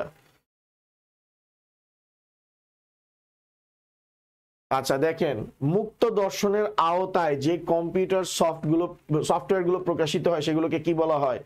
Open source software বলে। ওকে, নিচের কোন যন্ত্র আবিষ্কার হওয়ার পর বই কপি করা বা নকল করা সহজ হয়েছে? কম্পিউটার। আসলে এখন আমরা বলবো চ্যাট জিপিটি। ঠিক আছে, যাই হোক, হ্যাকার কোথায় ঘুরে বেড়াচ্ছে? সাইবার ওয়ার্ল্ডে, মানে ইন্টারনেটে, ভার্চুয়াল ওয়ার্ল্ডে। ইন্টারনেটে বড় একটা অপরাধ হয় কি নিয়ে? ক্রেডিট কার্ড নিয়ে, স্ক্যাম। কারণ ক্রেডিট কার্ডের আসলে কোনো অনলাইনে টাকা ট্রানজ্যাকশন ক্রেডিট কার্ড দিয়ে যদি করতে হয় বা ডেবিট কার্ড দিয়ে করতে হয়, সেখানে কিন্তু কোনো পিন ইউজ করতে হয় না। সেখানে একটা সিকিউরিটি কোড আছে ক্রেডিট কার্ডের, সেটা দিতে হয়। আর হচ্ছে ক্রেডিট কার্ডের হচ্ছে নাম্বার লাগে, কার্ড নাম্বার লাগে। এই দুইটা পাইলে কিন্তু কাহিনী শেষ। তো এই জন্য ক্রেডিট কার্ডের কখনো ছবি দেয়, যেমন অনেকে ফেসবুকে স্ট্যাটাস দেয়, আলহামদুলিল্লাহ ডান আমার প্রথম ক্রেডিট কার্ড। সামনের পেজ এবং পিছনের পেজ দুইটার, মানে সামনের এবং ফ্রন্ট এবং ব্যাকের দুইটা ছবি তুলে ফেসবুকে দেয়। এই দুইটা দেওয়া মানে হচ্ছে আপনি মানুষটা খালকাইটা কুমির আনে, আপনি খালকাইটা ডাইনোসর নিয়ে আসছেন। যে পাবলিক হচ্ছে যে ওই কার্ড নাম্বারটা ইউজ করবে আর সিকিউরিটি কোড দিয়ে আপনার অ্যাকাউন্ট থেকে টাকা ন্যাপথালিনের মতো উড়ায় নিবে। তো এই জন্য এই ইনফরমেশনগুলো কখনো কারোর সাথে শেয়ার করবেন না। ক্রেডিট কার্ড নাম্বারও শেয়ার করবেন না, সিকিউরিটি কোড তো ভুলেও আপনি শেয়ার করবেন না। ক্রেডিট কার্ডের পিছনে থাকে সিভিভি, ঠিক আছে, তো ওইটাকে সিকিউরিটি কোড বলে, এটা কারোর সাথে শেয়ার করতে নাই। তারপরে হচ্ছে ইন্টারনেট থেকে তথ্য হুবহু কপি করে নেওয়াকে প্লেজারিজম বলে। এটা ইম্পর্টেন্ট, এটাও ইম্পর্টেন্ট কিন্তু ক্রেডিট কার্ডেরটা। কোনটি বর্তমানে পৃথিবীতে একটি বড় সমস্যা হয়ে দাঁড়িয়েছে? প্লেজারিজম। কারণ ফেসবুকে আপনি প্রায় সময় দেখেন একজনে লেখছে আরেকজনে কপি করে পেস্ট করে দিছে, একজনে বই লেখছে সেটা হুবহু কপি করে আরেকজন নাম দিয়ে চালাই দিছে। এটা খুবই একটা ক্রিটিক্যাল একটা বিষয়।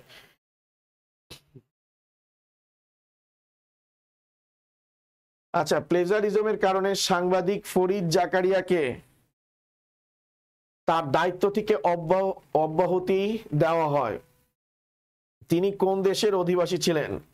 যুক্তরাষ্ট্রের। এটা দেখেন, এটা ইম্পর্টেন্ট কিন্তু, এটা ইম্পর্টেন্ট। ওকে,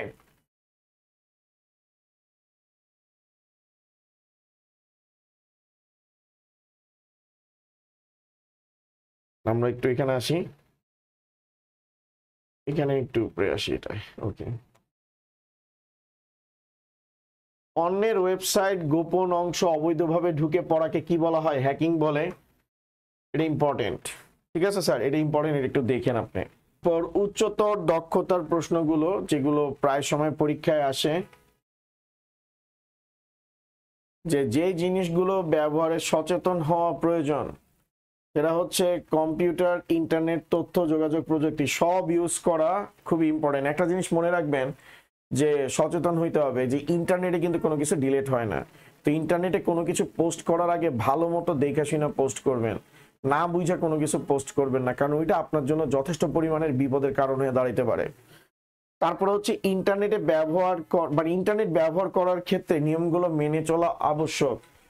কম্পিউটারের স্ক্রিনে সবাইকে দেখিয়ে ইন্টারনেট ব্যবহার করা, ঠিক আছে। অপরিচিত মানুষকে নিজের নাম, পরিচয়, ছবি না দেওয়া। তারপরে হচ্ছে ইন্টারনেট ব্যবহার করে কারো ক্ষতির চেষ্টা করব না, ঠিক আছে। কম্পিউটার স্ক্রিন সবাইকে দেখিয়ে ইন্টারনেট ব্যবহার করা। আচ্ছা, কম্পিউটার স্ক্রিন সবাইকে দেখিয়ে ইন্টারনেট ব্যবহার করা, এটা অনেক ক্ষেত্রে আসলে ঠিক না যে কম্পিউটার স্ক্রিন সবাইকে দেখিয়ে আপনি ইউজ করবেন। তো ইন্টারনেট ব্যবহারের যে নিয়মগুলো মেনে চলা আবশ্যক, তো এটা ক্ষেত্র বিশেষে ঠিক আছে। লাইক হচ্ছে আপনি কোনো একটা ইনফরমেশন শেয়ার করতেছেন, যেমন আমি এখন ক্লাস করাইতেছি, আমি স্ক্রিন শেয়ার করতেছি, এখন আমি কোনো পার্সোনাল একটা কাজ করতেছি, লাইক হচ্ছে ক্রেডিট কার্ডের ইনফরমেশন আমি অনলাইনে ট্রানজ্যাকশন করতেছি, ওইটা স্ক্রিনে দেখানোর কিন্তু কোনো মানে হয় না, ঠিক আছে। অর্থাৎ আপনি কোনো পার্সোনাল ইনফরমেশন শেয়ার করতেছেন, ওই টাইমটাতে আপনি স্ক্রিন শেয়ার করবেন না। আপনি পড়াইতেছেন, কোনো ডকুমেন্ট শেয়ার করতেছেন বা কোনো এডুকেশনাল পারপাসে ইউজ করতেছেন, তখন স্ক্রিন শেয়ার করবেন। তারপরে হচ্ছে এখানে যেটা হচ্ছে যে সবাই দেখিয়ে কম্পিউটারের স্ক্রিন সবাইকে দেখিয়ে ইন্টারনেট ব্যবহার করা, আসলে এখানে একটু ভুল আছে, এই জিনিসটা হবে না। এটার অ্যান্সার হবে যে অপরিচিত মানুষকে নিজের নাম, পরিচয়, ছবি না দেওয়া, ইন্টারনেট ব্যবহার করে কারো ক্ষতির চেষ্টা করব না। এটার অ্যান্সার হবে 2 আর 3। এটা হবে না কিন্তু, যে কম্পিউটার স্ক্রিন সবাইকে দেখিয়ে ইন্টারনেট দেখার, এটা আসলে মোটেও ঠিক না, ঠিক আছে। তো এটা যখন দরকার হবে তখন আপনি স্ক্রিন শেয়ার করবেন, কিন্তু সব সময় যে বাই ডিফল্ট ভাবে হবে এমনটা না কিন্তু। এটার অ্যান্সারটা 22-এর অ্যান্সারটা কিন্তু গ হবে, যে অপরিচিত মানুষকে নিজের নাম, তথ্য এগুলো কিচ্ছু দিবেন না। ধরেন আপনি কাউকে চিনেন না, তার ফ্রেন্ড রিকোয়েস্ট কখনো অ্যাকসেপ্ট করবেন না, এবং তার সাথে হচ্ছে যে নিচের কোনটি সঠিক, মানে ইন্টারনেট ব্যবহার করে কারো ক্ষতি করবেন না, এটা হচ্ছে কথা।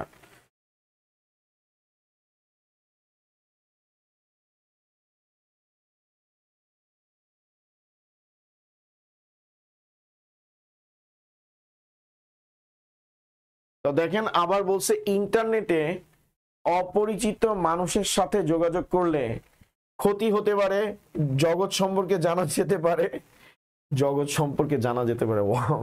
যাই হোক, কথাবার্তা অসংযত, শালীনতা ছাড়িয়ে যেতে পারে, নিচের কোনটি সঠিক? আসলেই সবকিছুই সঠিক। আপনি বিভিন্ন জগতে, মানে আননোন পাবলিকের সাথে কথা বলতে গেলে আপনি অনেক নতুন এক্সপিরিয়েন্স পাইতে পারেন, আপনি বাসও খাইতে পারেন, এবং আপনি হচ্ছেন গালাগালিও শুনতে পারেন। এক্স্যাক্টলি।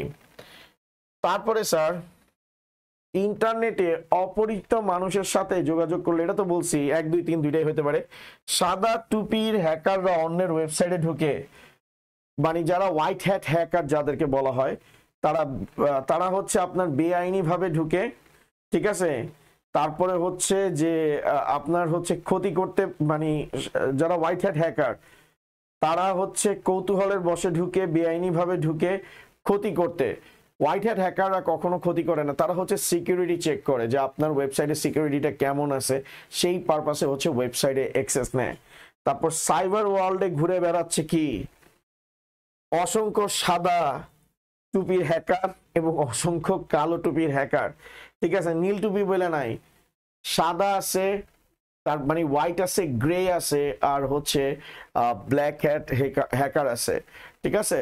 তো আমরা যেটাকে গ্রে হ্যাট হ্যাকার বলি, সে হচ্ছে আপনার ভালো করতেও পারে, ভালো নাও করতে পারে, ঠিক আছে। হয়তো সে ভালোর সাথে ভালো, খারাপের সাথে খারাপ, বাট আমি যখন হোয়াইট হ্যাট হ্যাকার বলবো সে অবভিয়াসলি ভালো পারপাসে ইউজ করবে, আর যখন ব্ল্যাক হ্যাট হ্যাকার বলবো সে ডেফিনেটলি খারাপ পারপাসে কি করবে, কাজ করবে। বাট গ্রে হ্যাট হ্যাকার এটা হচ্ছে যে আপনার পার্সন টু পার্সন কি করে, ডিফার করে।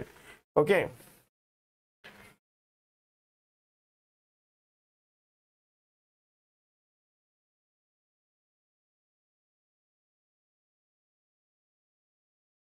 তারপর আমরা সংক্ষিপ্ত প্রশ্নগুলো দেখবো অধ্যায় 3-এর।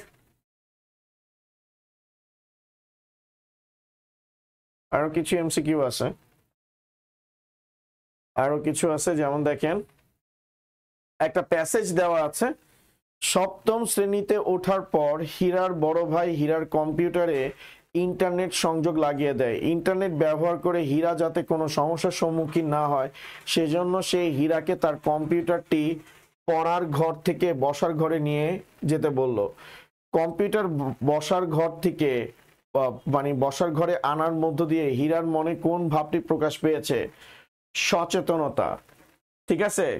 এখন দেখেন ম্যাক্সিমাম টাইমে যেটা হয় যে কম্পিউটার আমরা আমাদের রুমের মধ্যে ইউজ করি, ইন্টারনেট ইউজ করা হয়, তো তখন মনে করেন যে আমরা যারা ইয়েরা আছি, যারা বড় মানুষ আছি, তারা এই জিনিসটা, এই বয়সটা কিন্তু আমরাও পার করে আসছি, যে একটা রুমের মধ্যে ইন্টারনেট যখন ইউজ করবেন তখন আপনি বিভিন্ন জায়গায় কিন্তু যাইতে পারবেন। কিন্তু ইন্টারনেটকে বা বিশেষ করে কম্পিউটারকে যদি এমন একটা জায়গায় রাখা হয় যেখানে সবাই আসা যাওয়া করতে পারে, সবাই দেখতে পারে, তখন হচ্ছে যে ইন্টারনেট দিয়ে যে সকল আপনারা যারা পড়ালেখা করতেছেন, অর্থাৎ আপনারা যে কম্পিউটার বা মোবাইল ফোন দিয়ে পড়ালেখা করতেছেন, বিশেষ করে কম্পিউটারেই পড়ালেখা করতেছেন, সেই কম্পিউটারটা এমন জায়গায় যদি রাখা হয় তখন আপনি কিন্তু কম্পিউটারে হচ্ছে পড়া বাদ দিয়ে নেটফ্লিক্সের মুভি বা ইউটিউবে কোনো মুভি বা কোনো ভিডিও আপনি কিন্তু দেখবেন না।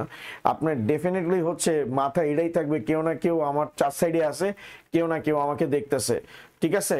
তখন হচ্ছে আপনি কনসিয়াস থাকবেন এবং আপনি ইন্টারনেটকে রাইটফুল পারপাসে ইউজ করবেন। তো এই জন্য যারা গার্ডিয়ানরা আছে তারা চিন্তা করে যে কম্পিউটার দিলে আমার বাচ্চা নষ্ট হয়ে যাবে। নষ্ট হবে না, টেকনোলজির সাথে আপনাকে খুব তাড়াতাড়ি বন্ধুত্ব করতে হবে, কারণ আপনি যদি টেকনোলজি ইউজ না করেন আপনি কখনো হচ্ছে আপনার সাকসেস গেইন করতে পারবেন না, আপনি সাকসেসের পথে যাইতে পারবেন না। এই যে আপনারা এই ক্লাসগুলোর মাধ্যমে যে আপনার নিজেকে অ্যাডভান্স করতেছেন, এটা টেকনোলজির থ্রুতেই হয়েছে, যেটা আমাদের সময় আমরা এটা চিন্তাও করতে পারি নাই, ঠিক আছে। তো সেজন্য টেকনোলজিকে কিভাবে ওয়াইজলি ইউজ করা যায়, কিভাবে ভালোভাবে ইউজ করা যায়, সেই বিষয়গুলো মাথায় রাখতে হবে। ওকে, যেমন যে কাজটা হীরা করছে, যে বোনের পড়ার রুম থেকে কম্পিউটারটা হচ্ছে কোথায় নিয়ে আসছে, বসার রুমে নিয়ে আসছে, অর্থাৎ ড্রয়িং রুমে নিয়ে আসছে। তো বোন কম্পিউটার যদি ইউজ করে, যখন ইউজ করবে তখন সবাই কেউ না কেউ দেখবে যে সে কি করতেছে কম্পিউটারে। ওকে,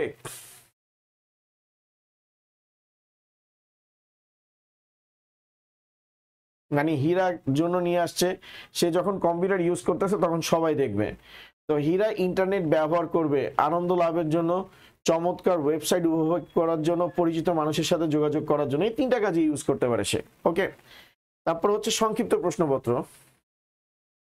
সংক্ষিপ্ত প্রশ্নপত্র,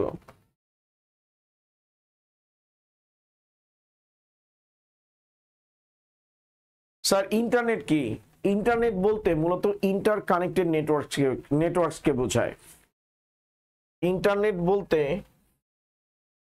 মূলত ইন্টার কানেক্টেড নেটওয়ার্কসকে বোঝায়। ধরেন এখানে একটা কম্পিউটার 1 আছে, এখানে একটা কম্পিউটার 2 আছে, এই দুইটা কম্পিউটার পরস্পরের সাথে কানেক্ট হয়ে একটা নেটওয়ার্ক ক্রিয়েট করছে, সেটা হচ্ছে N1।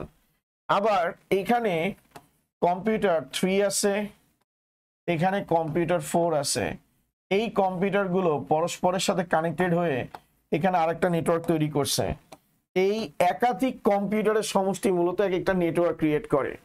এই একাধিক নেটওয়ার্ক যখন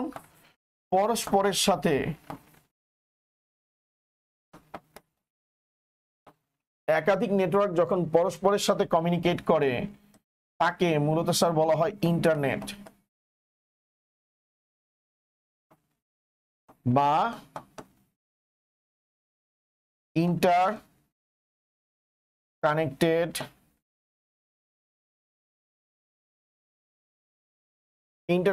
নেটওয়ার্কস বলা হয়।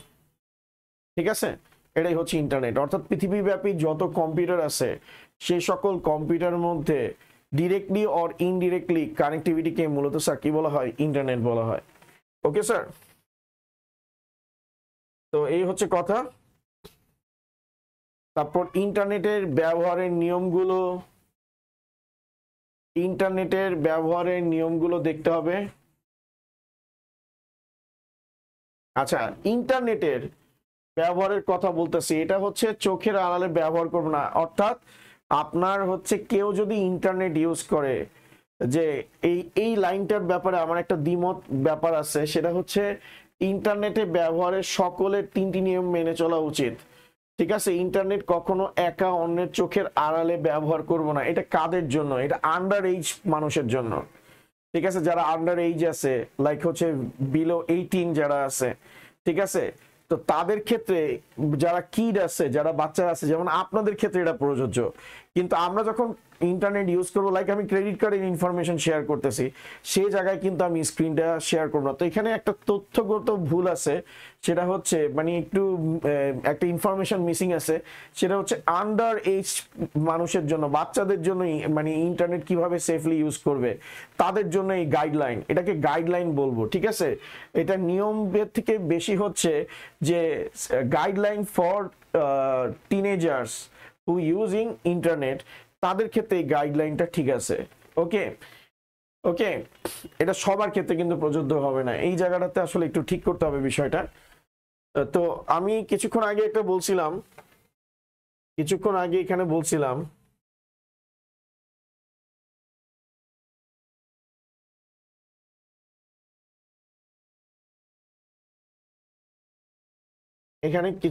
বলছিলাম যে নিয়মের ক্ষেত্রে, ঠিক আছে, এটা যদি ব্যবহারের নিয়মগুলো মেনে চলা আবশ্যক, এটা অবশ্যই ব্র্যাকেটে বলা উচিত যে কি বলে, কাদের জন্য? যারা আন্ডার এজড আছে, যারা অপ্রাপ্ত বয়স্ক আছে, তাদের ক্ষেত্রে ইন্টারনেট ইউজ করার ক্ষেত্রে এই গাইডলাইনটা ফলো করা যেতে পারে যে সেই স্ক্রিন কি করতেছে, এমন জায়গায় কম্পিউটার রাখা যেটাকে সবাই দেখতে পাবে।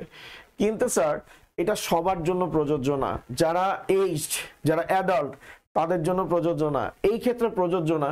ধরেন আপনি ইম্পর্টেন্ট হচ্ছে যে আপনার ফ্রেন্ডের একটা মেসেজ পড়তেছেন, তো ফ্রেন্ড সার্কেলে বিভিন্ন ধরনের মেসেজ চালাচালি হয়। এখন আপনি যখন এই মেসেজটা দেখতেছেন, আশেপাশ থেকে সবাই যদি দেখতে পায়, এটা আপনার প্রাইভেসি কি করতেছে? হ্যাম্পার করতেছে। তো আসলে এখানে উল্লেখ করা দরকার ছিল যে এজড মানে আন্ডার এজড যদি হয়। আচ্ছা যাই হোক, যেহেতু আপনাদের বইতে দেওয়া আছে, আর আপনাদের বইটা ক্লাস 7 এর পোলাপাইনকে বেস করেই লেখা হয়েছে, যারা অপ্রাপ্ত বয়স্ক, তো তাদের ক্ষেত্রে স্ক্রিন দেখলে কোনো সমস্যা নাই। ঠিক আছে,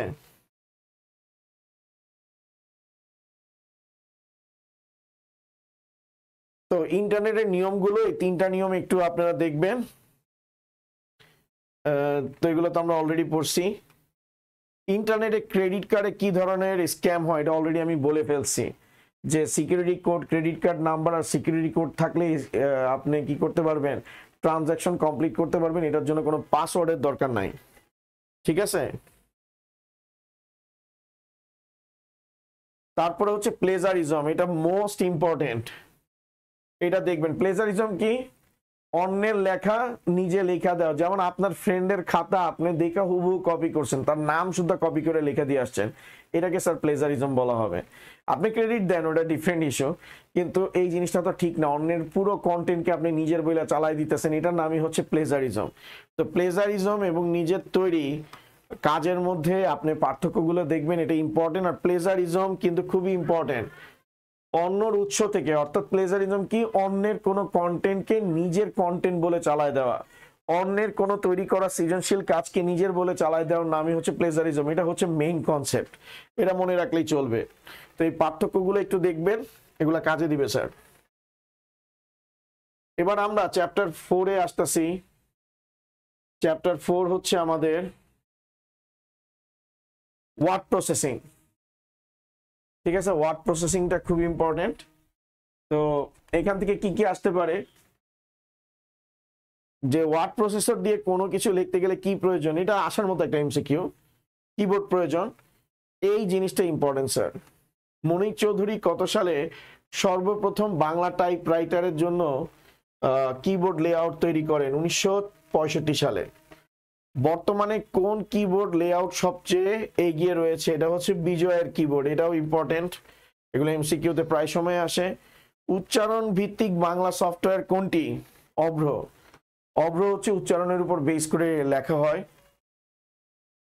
তারপর হচ্ছে অভ্র সফটওয়্যারটি তরুণ সমাজের কাছে জনপ্রিয় কেন? কারণ এটা উচ্চারণ ভিত্তিক, তাই। এগুলো ইম্পর্টেন্ট এমসিকিউ। তারপরে হচ্ছে ডকুমেন্ট সাজানোর কাজকে কি বলে? ডকুমেন্ট ফরম্যাটিং বলে। ডকুমেন্ট ফরম্যাট কেন করা হয়? দেখতে সুন্দর, যেমন এগুলোকে ফরম্যাট করে রাখা হয়েছে, যে একটার সাথে চারটা চারটা করে এমসিকিউ দেওয়া হয়েছে, এটা ফরম্যাটিং এর পার্ট, যেটা দেখতে ভালো লাগে। আসলে এগুলো প্র্যাকটিক্যালের পার্ট, যারা প্র্যাকটিক্যালি ক্লাসে দেখছেন বা আপনাদের শিক্ষক যারা নিয়োজিত আছে তারা দেখাইছে জিনিসগুলো, আপনাদের কাছে তখন ইন্টারেস্টিং লাগছে। তারপরে হচ্ছে প্যারাগ্রাফের অ্যালাইনমেন্ট কয় ধরনের হইতে পারে? 3 ধরনের হইতে পারে, 4 ধরনের হইতে পারে। একটা হচ্ছে লেফট অ্যালাইন, একটা রাইট অ্যালাইন, একটা সেন্টার, আর একটা হচ্ছে জাস্টিফাই। ঠিক আছে, 4 ধরনের হইতে পারে। লেফট, রাইট, সেন্টারে থাকবে, অর্থাৎ আমি যে লেখাগুলো লিখছি এটা লেফটেও থাকতে পারে, রাইটেও থাকতে পারে, সেন্টারেও থাকতে পারে, জাস্টিফাইড থাকতে পারে। জাস্টিফাইড মানে কি? প্যারাগ্রাফের মানে সব শব্দ থেকে সব শব্দের দূরত্ব, তারপর স্পেস, সবকিছু সমান থাকবে। ওকে, এই যে দেখেন জাস্টিফাই আছে, এটা ইম্পর্টেন্ট এমসিকিউ। জাস্টিফাইড অ্যালাইন বলতে কি বোঝায়? প্যারাগ্রাফের সব দিক সমান থাকবে, অর্থাৎ স্পেস, প্রত্যেকটা অক্ষর, এক লাইনের থেকে আরেক লাইনের গ্যাপ, একটা শব্দ থেকে আরেকটা শব্দের গ্যাপ, এগুলো সবকিছুই কি থাকবে? একদম হচ্ছে জাস্টিফাইড থাকবে, মানে সমান থাকবে। ডকুমেন্ট খুঁজে বের করার কাজকে সহজ করার জন্য আমাদের কি করণীয়? কাজের ধরন অনুযায়ী ডকুমেন্টের নামকরণ করা। অর্থাৎ আমি আপনাদের এই ফাইলটাকে সেভ করে রাখছি যে ক্লাস 7 আইসিটি ফাইল। তো আমার কম্পিউটারে প্রায় 10 থেকে মনে করেন যে 15,000 ডকুমেন্ট আছে।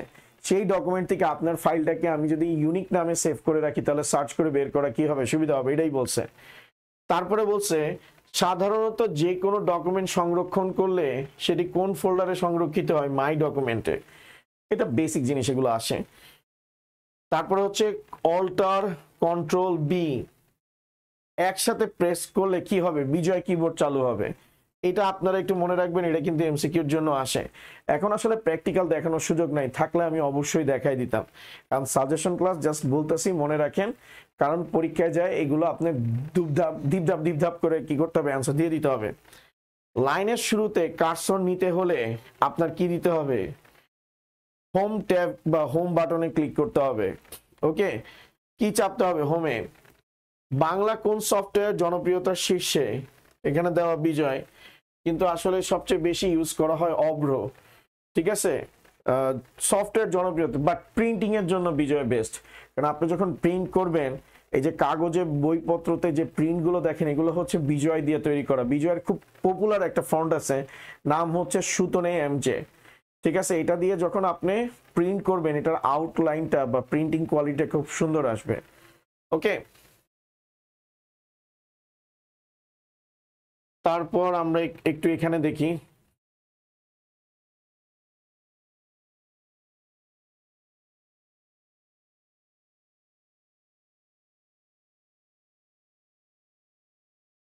বাংলা টাইপ করার জন্য ওয়ার্ড প্রসেসিং কে কি করতে হবে? বাংলা টাইপ করার জন্য ওয়ার্ড প্রসেসিং কে কি করতে হবে? প্রস্তুত করতে হবে, রেডি করতে হবে। ডকুমেন্টের শুরুতে কার্সর নিতে তুমি কোনটি ব্যবহার করবে? ওই যে বলছে কন্ট্রোল হোম, CTRL আর হোম একসাথে প্রেস করলেই আপনার কার্সর শুরুতে চলে যাবে। মাইক্রোসফট ওয়ার্ডের কোন কমান্ড দিয়ে পুরো ডকুমেন্টের বানান সহজে সংশোধন করা যায়, এটা খুবই ইম্পর্টেন্ট। ফাইন্ড অ্যান্ড রিপ্লেস, ঠিক আছে, এই অপশনটার মাধ্যমে আপনি কোনো একটা ভুল শব্দকে ফাইন্ড আউট করতে পারবেন এবং ওইটার থ্রুতে আপনার ডকুমেন্টে যত যত জায়গায় ওই শব্দটা আছে ওগুলোকে চেঞ্জ করে দিতে পারবেন। ওয়ার্ড প্রসেসিং প্যারাগ্রাফের উদ্দেশ্য কি? এন্টার কি চাপ দিতে নতুন লাইন শুরু করা হবে। অর্থাৎ আপনি যদি প্যারাগ্রাফ ট্যাগ ইউজ করেন প্রত্যেকটা লেখা নতুন নতুন প্যারায় শুরু হবে, ঠিক আছে, এটা দেখতে পারেন, বাট এটা এতটা ইম্পর্টেন্ট না, এটা ইম্পর্টেন্ট বেশি। মাইক্রোসফট ওয়ার্ডের কোন কমান্ড দিয়ে পুরো ডকুমেন্টের, এটা আসবে এমসিকিউতে, শিওর থাকেন যে মাইক্রোসফট ওয়ার্ডের কোন কমান্ডের মাধ্যমে ডকুমেন্টে থাকা কোনো ভুলকে একবারই সংশোধন করে দেওয়া যায়। Find and replace. ডকুমেন্ট লেখার বোল্ড, ইটালিক, আন্ডারলাইন সেট করতে কোনটির প্রয়োজনীয়তা অধিক? প্যারাগ্রাফ ফরম্যাটিং, ঠিক আছে, লেখার ডকুমেন্টে লেখার তারপরে হচ্ছে বোল্ড, ইটালিক, আন্ডারলাইন সেট করতে কোনটির প্রয়োজনীয়তা অধিক? এটা হচ্ছে প্যারাগ্রাফ ফরম্যাটিং, ঠিক আছে। তারপরে হচ্ছে এখান থেকে এমসিকিউ, যে উচ্চতর দক্ষতার, আমরা প্যারাগ্রাফের ক্ষেত্রে এই যে এটা যে বলছি যে লেখাকে বোল্ড করলে একটু চোখে বেশি পড়ে, প্যারাগ্রাফের ক্ষেত্রে একটু ইটালিক করে লিখলে দেখতে সুন্দর লাগে, মানে চোখে পড়ে প্যারাগ্রাফ ফরম্যাটিং এর ক্ষেত্রে। আবার আন্ডারলাইন করলেও খুব সুন্দরভাবে চোখে পড়ে। বিজয় সফটওয়্যারের জনপ্রিয়তার কারণ কি? সফটওয়্যার উন্নয়ন, বিভিন্ন সফটওয়্যারের সাথে সঙ্গতিপূর্ণ, উচ্চারণ ভিত্তিক বাংলা টাইপিং ব্যবস্থা। এটার অ্যান্সার হবে 1 আর 2। সফটওয়্যারের উন্নয়ন এবং বিভিন্ন সফটওয়্যারের সাথে ইন্টিগ্রেশন, লাইক অ্যাডোবি ইলাস্ট্রেটর, ঠিক আছে, তারপর মাইক্রোসফট ওয়ার্ড, এগুলোর সাথে কি করতে পারে, মানে কি বলে, ইন্টারঅ্যাকশন করতে পারে। তারপর বাংলায় লেখালেখির ক্ষেত্রে অভ্র সফটওয়্যারের সুবিধা হলো এখানে উচ্চারণ ভিত্তিক বাংলা টাইপিং ব্যবস্থা রয়েছে, মাউস দিয়ে বাংলা লেখার সুবিধা রয়েছে, এখানে কিবোর্ড দিয়ে বাংলা লেখার সুবিধা হয়েছে। উত্তর সঠিক, সবগুলোর জন্য সঠিক, ঠিক আছে। অর্থাৎ অভ্র দিয়ে আপনি ডিরেক্টলি উচ্চারণ ভিত্তিক লিখতে পারেন, যেমন এ জে কে না লিখে আপনি আজকে ডিরেক্ট লিখতে পারেন, অর্থাৎ এ জে কে টাইপ করলে অটোমেটিক্যালি আজকে চলে আসবে। তারপর কিবোর্ড দিয়ে বাংলা টাইপ করতে পারবেন। তারপরে হচ্ছে যে আপনি কি বলে, মাউস দিয়ে আপনি বাংলা লিখতে পারবেন, ঠিক আছে, মাউস দিয়ে বাংলা লিখতে পারবেন, অভ্রতে এই ফিচার আছে। রিফাত একটি অনুচ্ছেদ নির্বাচন করতে চায়, এই জন্য তাকে ব্যবহার করতে হবে কি? অনুচ্ছেদ নির্বাচন করতে চায়, সে মানে সিলেক্ট করতে চায়, অ্যারো দিয়ে শিফট দিয়ে ওইটা সিলেক্ট করতে পারে, তারপর মাউস দিয়ে সিলেক্ট করতে পারে, অ্যারো কি দিয়ে সিলেক্ট করতে পারে। অর্থাৎ শিফটে প্রেস করে অ্যারো দিলে আপনার কোনো একটা ডকুমেন্ট, ধরেন আপনি এটাকে সিলেক্ট করতে চাচ্ছেন, শিফট কিতে প্রেস করে এগুলোকে আপনি কি করতে পারবেন স্যার? সিলেক্ট করতে পারবেন। Okay sir. তারপরে হচ্ছে এটার অ্যান্সার হচ্ছে 3, দুইটা সবগুলো দিয়ে করা যাবে। অর্ণব অ্যারো কি ব্যবহার করে একটি বাক্য নির্বাচন করতে চায় এবং সে কার্সরকে নিতে পারে।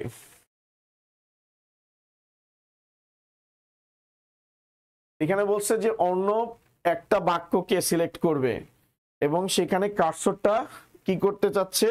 কার্সরকে নিতে পারে বাক্যের শুরুতে, বাক্যের শেষে, বাক্যের মাঝে। তো মানে সহজ কথায় অর্ণব একটা বাক্য যদি সিলেক্ট করতে চায় তাহলে কার্সরকে কোথায় নিতে হবে? বাক্যের শুরুতে নিতে হবে, ঠিক আছে, তারপরে হচ্ছে বাক্যের শেষে নিতে হবে। অর্থাৎ শুরু থেকে শেষ পর্যন্ত নিলেই হচ্ছে অক্ষর বাক্যটা কি হবে? সিলেক্ট হবে। আপনি যদি মাঝামাঝি নেন তাহলে তো সিলেক্ট করা যাবে না। অর্থাৎ একদম ফার্স্টের থেকে যাইতে হবে, একদম কোন পর্যন্ত যাইতে হবে? লাস্ট পর্যন্ত যাইতে হবে। ওকে, যেমন আমি একটু দেখাই আপনাদেরকে, যেহেতু কথা উঠছে, নয়তো আবার আপনারা ভুল করবেন। আমি একটা মাইক্রোসফট ওয়ার্ড ওপেন করি, এটা হচ্ছে মাইক্রোসফট ওয়ার্ড ডকুমেন্ট।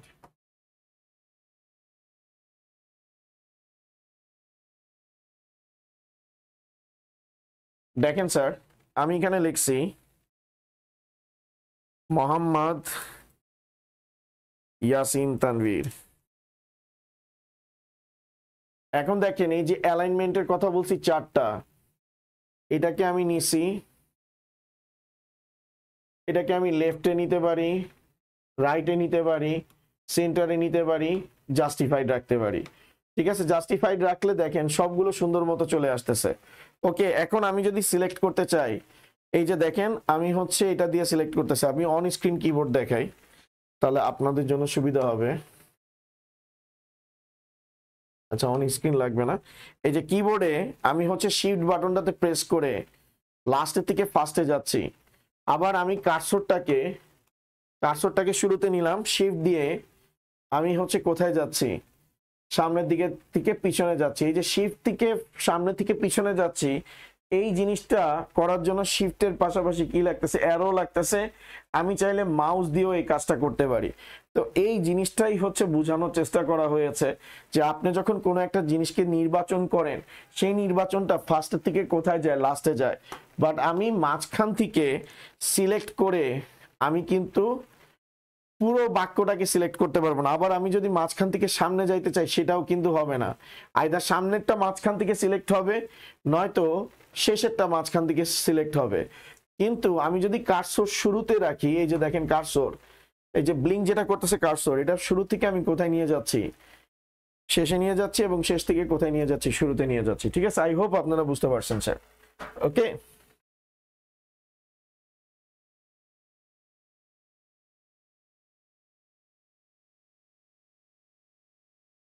তো এটা হচ্ছে আমাদের বাক্যের শুরুতে, আর বাক্যের কি হবে, শেষে হবে।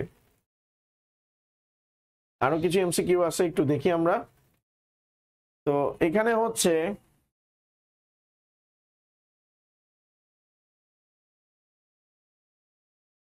তো এখানে অর্ণব যে কিগুলো ব্যবহার করে কার্সরকে সরাতে পারে, অ্যারো কি ব্যবহার করে সরাতে পারে, তারপর হচ্ছে মাউস ব্যবহার করে সরাতে পারে। শিফট দিয়ে কিন্তু সরানো যায় না, শিফট দিয়ে সিলেক্ট করা যায়। ওকে, তারপর এটা একটু লিখতে পারেন, এটা এমসিকিউ, গুরুত্বপূর্ণ এমসিকিউ। ওয়ার্ড প্রসেসর ডকুমেন্ট তৈরি করার পর তাকে এমনভাবে সংরক্ষণ করতে হবে যাতে এটি হারিয়ে না যায়, যাতে ভবিষ্যতের প্রয়োজনে খুঁজে পাওয়া যায়, যাতে এটি মেমোরির কম অংশ দখল করে। ঠিক আছে, এটা নেসেসারি না, মেমোরির কম অংশ এটা নেসেসারি না, ইম্পর্টেন্ট হচ্ছে এই দুইটা, হারিয়ে না যায় যাতে ভবিষ্যতে ইউজ করা যায়।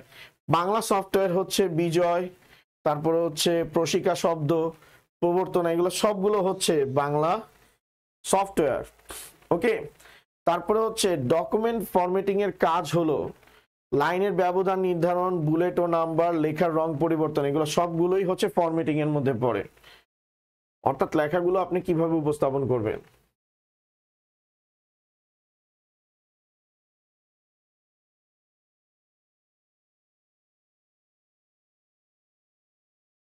তারপর দেখেন নিচের অনুচ্ছেদটি পড়ে 29 এবং 30 নং প্রশ্নের উত্তর দাও। লিখন তার বন্ধু শামীমের বাসায় গিয়ে দেখলো সে বাংলা একটি ডকুমেন্ট তৈরি করেছে। সে শামীমকে জিজ্ঞেস করলো, তুই বাংলা টাইপ শিখেছিস? শামীম বলল, না, সফটওয়্যার ডাউনলোড করে নিয়েছি। শামীম তার কম্পিউটারে কোন সফটওয়্যার ডাউনলোড করছে? ডেফিনেটলি অভ্র। কারণ আপনার যদি বিজয়তে টাইপ করতে হয়, আপনার বিজয়ের ব্যাপারে ভালো নলেজ থাকতে হবে এবং ওইটার কিবোর্ড লেআউটের ব্যাপারেও নলেজ থাকতে হবে। তারপরে উক্ত সফটওয়্যারের সুবিধা হলো উচ্চারণ ভিত্তিক বাংলা টাইপ করা যায়, মাউস দিয়ে বাংলা টাইপ করা যায়, বিভিন্ন সফটওয়্যারের সঙ্গে সঙ্গতিপূর্ণ। অভ্র কিন্তু বিভিন্ন সফটওয়্যারের সাথে যায় না, লাইক অ্যাডোবি ইলাস্ট্রেটর অভ্র নিয়ে কাজ করতে ঝামেলা হয়, কিন্তু বিজয় যায়। তো এটার অ্যান্সার হবে 1 আর 2। তারপর দেখেন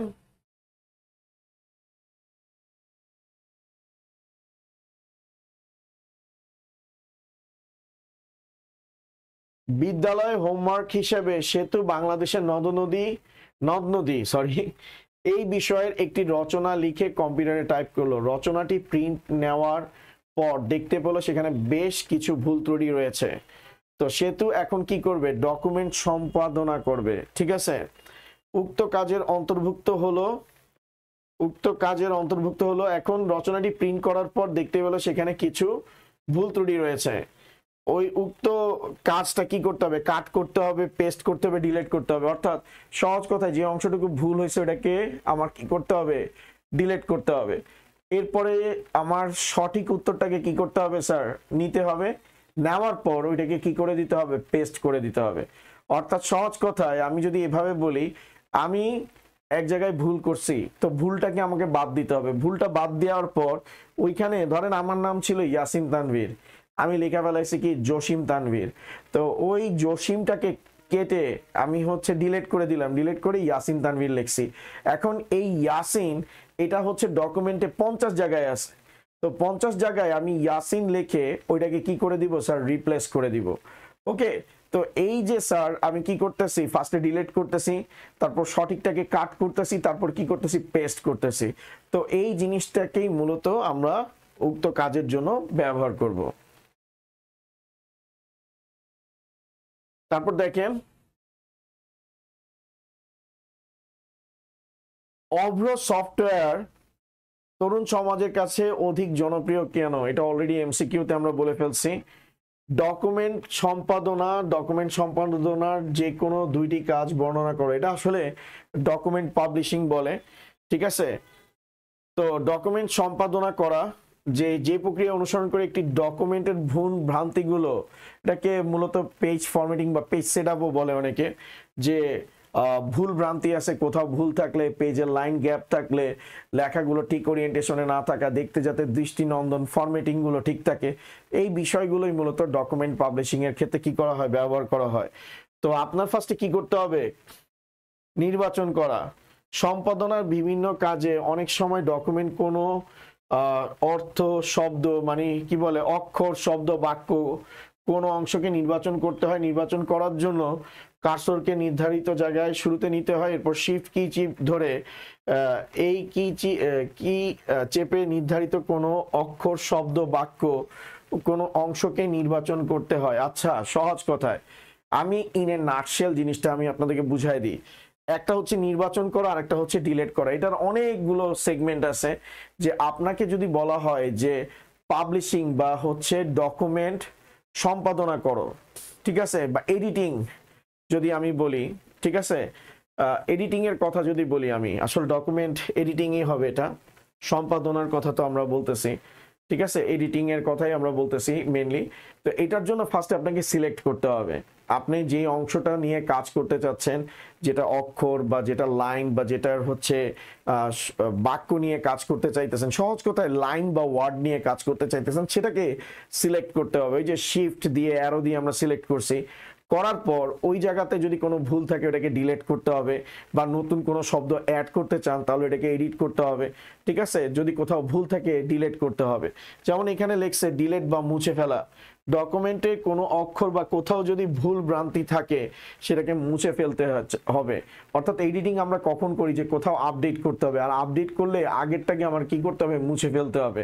তো এটাকে আমি ডিলিট করেও কাজ করতে পারি, বা ওইটাকে সিলেক্ট করে ওই জায়গায় আমি কি করতে পারি, বসায় দিতে পারি। যেমন দেখেন আমি এখান থেকে একটু দেখাই আপনাদেরকে, তাহলে বিষয়টা ক্লিয়ার হবে আপনাদের কাছে। বিষয়টা ক্লিয়ার হবে যে আমি এই অংশটাকে সিলেক্ট করছি, এই যে ফার্স্টে সিলেক্ট করছি, এখন এটাকে আমি দিলাম হলো গিয়ে, ধরেন ডিলিট করে দিতে পারি, মুছে ফেলতে পারি, আবার এটাকে নিয়ে আসতে পারি, তারপর তানভীরের পর আমি হচ্ছে ব্র্যাকেট দিয়ে এখানে কি করতে পারি, আমি লিখতে পারি, আপডেটও করতে পারি। আমরা আরেকটা জিনিস হচ্ছে আপডেট, আমরা তো আসলে আপডেট করতেছি না, আমরা দুইটা জিনিস সিলেক্ট করতেছি। ফার্স্টে হচ্ছে সিলেক্ট করা, এই যে সিলেক্ট করছি, তো সিলেক্ট করার পর আমার হচ্ছে আমি চাচ্ছি তানভীরটাকে অফ করতে, তো তানভীরটাকে আমি অফ করে দিছি। কথা কি বুঝছেন? আবার আমি চাচ্ছি, ওকে, আমি চাচ্ছি হলো গিয়ে এখানে যে ইয়াসিন আছে, ইয়াসিনকে সিলেক্ট করছি। ইয়াসিনকে সিলেক্ট করা এটা কিন্তু নির্বাচন করা। ওই যে ডকুমেন্ট সম্পাদনার কথা বলতেছি বা এডিটিং এর কথা বলতেছি, এটাকে সিলেক্ট করা। আমি এটাকে বাদ দিতে চাচ্ছি, মুছে ফেলা, ডিলিট। আবার এই যে মুছে ফেলছি। তারপরে হচ্ছে আমি হচ্ছে চাইলে আপডেটও করতে পারি। আপডেট কি, আমি দিলাম আইসিটি, আমি দিলাম এখানে অ্যাসিস্ট্যান্ট প্রোগ্রামার, তারপর হচ্ছে আইসিটি ঢাকা কলেজ, ঠিক আছে। এটা আমার নাম, ডেজিগনেশন, এগুলো সবকিছু দিচ্ছি, তার মানে আমি তথ্য আপডেটও করতে পারি। আসলে ডকুমেন্ট এডিটিং, সম্পাদনা মানে এডিটিং, আমি ভুল করছি, পাবলিশিং না। এডিটিং এ আমি কি করতে পারি, ভুল ভ্রান্তি যদি হয় এটাকে সংশোধন করতে পারি, তথ্য আপডেট করতে পারি। তার মানে ওইখানে দুইটা বলছে, আমি এখানে তিনটা আপনাকে আরো একটা এক্সট্রা বোনাস বলছি, সেটা হচ্ছে কি আপডেট করা। ফার্স্টে সিলেক্ট করা, দেন ডিলিট করা, আপডেট, এগুলো সবই এডিটিং এর part sir. Okay, I hope আপনারা বুঝতে পারতেছেন স্যার। এবার আমরা হচ্ছে একদম লাস্ট চ্যাপ্টারে চলে আসছি, শিক্ষায় ইন্টারনেটের ব্যবহার। এই যে স্যার আপনারা এখন যে ক্লাসটা করতেছেন এটা সম্পূর্ণ ইন্টারনেটের থ্রুতে কি করা হচ্ছে, কন্ডাক্ট করা হচ্ছে। ঠিক আছে, এই যে সাজেশন ক্লাসটা কোন ওয়েবসাইটে সব পাঠ্যপুস্তক রেখে দেওয়া আছে এনসিটিভির। এনসিটিভির ফুল ফর্ম এটা আসবেই, গ্যারান্টিড। এটা যদি না জানেন আপনার কিন্তু আইসিডি পড়া বৃথা, কারণ আপনাদের আইসিডি বই তো ওনারাই হচ্ছে যে ছাপায় বা এগুলো পরিকল্পনা করে, national curriculum and textbook board. Okay, যে কোনো শিক্ষা প্রতিষ্ঠানের যাবতীয় তথ্য খুব সহজে পাওয়া যায় কিসের মাধ্যমে, ইন্টারনেটের মাধ্যমে। এখন অর্থাৎ ইন্টারনেটের থ্রুতে আমরা সবকিছু অ্যাক্সেস করতে পারি। এখন আপনার কোথাও যাইতে হয় না, আপনি বাসায় বসে ফিঙ্গার টিপের মাধ্যমে ইন্টারনেট থেকে তথ্য ইনফরমেশন বের করে নিতে পারেন। যেমন আমি আজকে ক্লাস নিতেছি, আপনারা ক্লাসে দেখার পর আপনারা আমাকে ব্যাপারে সার্চ করা শুরু করবেন, যে মোহাম্মদ ইয়াসিন তানভীর লিখে গুগলে সার্চ দিবেন এবং আপনারা ইজি ওয়েতে আমার ইনফরমেশন পাবেন এবং আমার সাথে ফেসবুকেও হচ্ছে কানেক্ট হয়ে যাবেন। ঠিক আছে, দেখছেন আমি কত স্মার্টলি আমার প্রমোশন করে দিছি। এই যে এটা আমি জাস্ট একটু মজা করলাম স্যার, অন্যভাবে নিয়েন না। এইখানে জাস্ট হচ্ছে যে আমি আপনাদেরকে বললাম যে ইন্টারনেটের মাধ্যমে আপনি যে কারো অ্যাক্সেস নিতে পারেন। ইনফ্যাক্ট এখন আমি আমার নাম টাম কিচ্ছু বললাম না, আপনি যখন আমি স্ক্রিনে আসতেছি আপনি স্ক্রিনশট নিছেন, নিয়ে এটা গুগলে ছবিটা দিয়ে দিছেন, গুগল এই ছবিটা স্ক্যান করে বলে দিবে এই ভদ্রলোককে। তো সার্চ এত অ্যাডভান্স হয়েছে আর এটা পসিবল হয়েছে ইন্টারনেটের কারণে স্যার। ওকে, তারপর হচ্ছে সারা বছর কি এটা, ও আচ্ছা সারা, আমি আবার সারা বলছি, তো যাই হোক, সারা এই বছর এইচএসসি পাশ করেছে, কিন্তু আসলে লিখছে তো স্যার সারা, এটা হবে সারা, ইটস উইল বি সারা। ওকে, ইন্টারনেট ব্যবহার করে সে কোন ধরনের শিক্ষা প্রতিষ্ঠান সম্পর্কে তথ্য সংগ্রহ করতে পারবে। ঠিক আছে, পৃথিবীর যে কোনো প্রান্তের শিক্ষা প্রতিষ্ঠানের ব্যাপারে। এখন এইচএসসি পাস করার পর আপনারা যখন ইন্টারমিডিয়েট পাস করবেন, এখনকার দিনে জিনিসটা দেখতে খুব ভালো লাগে, পোলাপাইন আসলে আর বাংলাদেশে থাকতে চায় না, আসলে থাকতে চায় না বললে ভুল হবে, সবাই চায় যে আরো অ্যাডভান্স পড়ালেখা করতে। আমাদের সময় আমরা চিন্তা করছি সর্বোচ্চ এনডিসিতে ভর্তি হওয়ার, তো ঢাকা কলেজে ভর্তি হওয়ার, এগুলো চিন্তা করছি।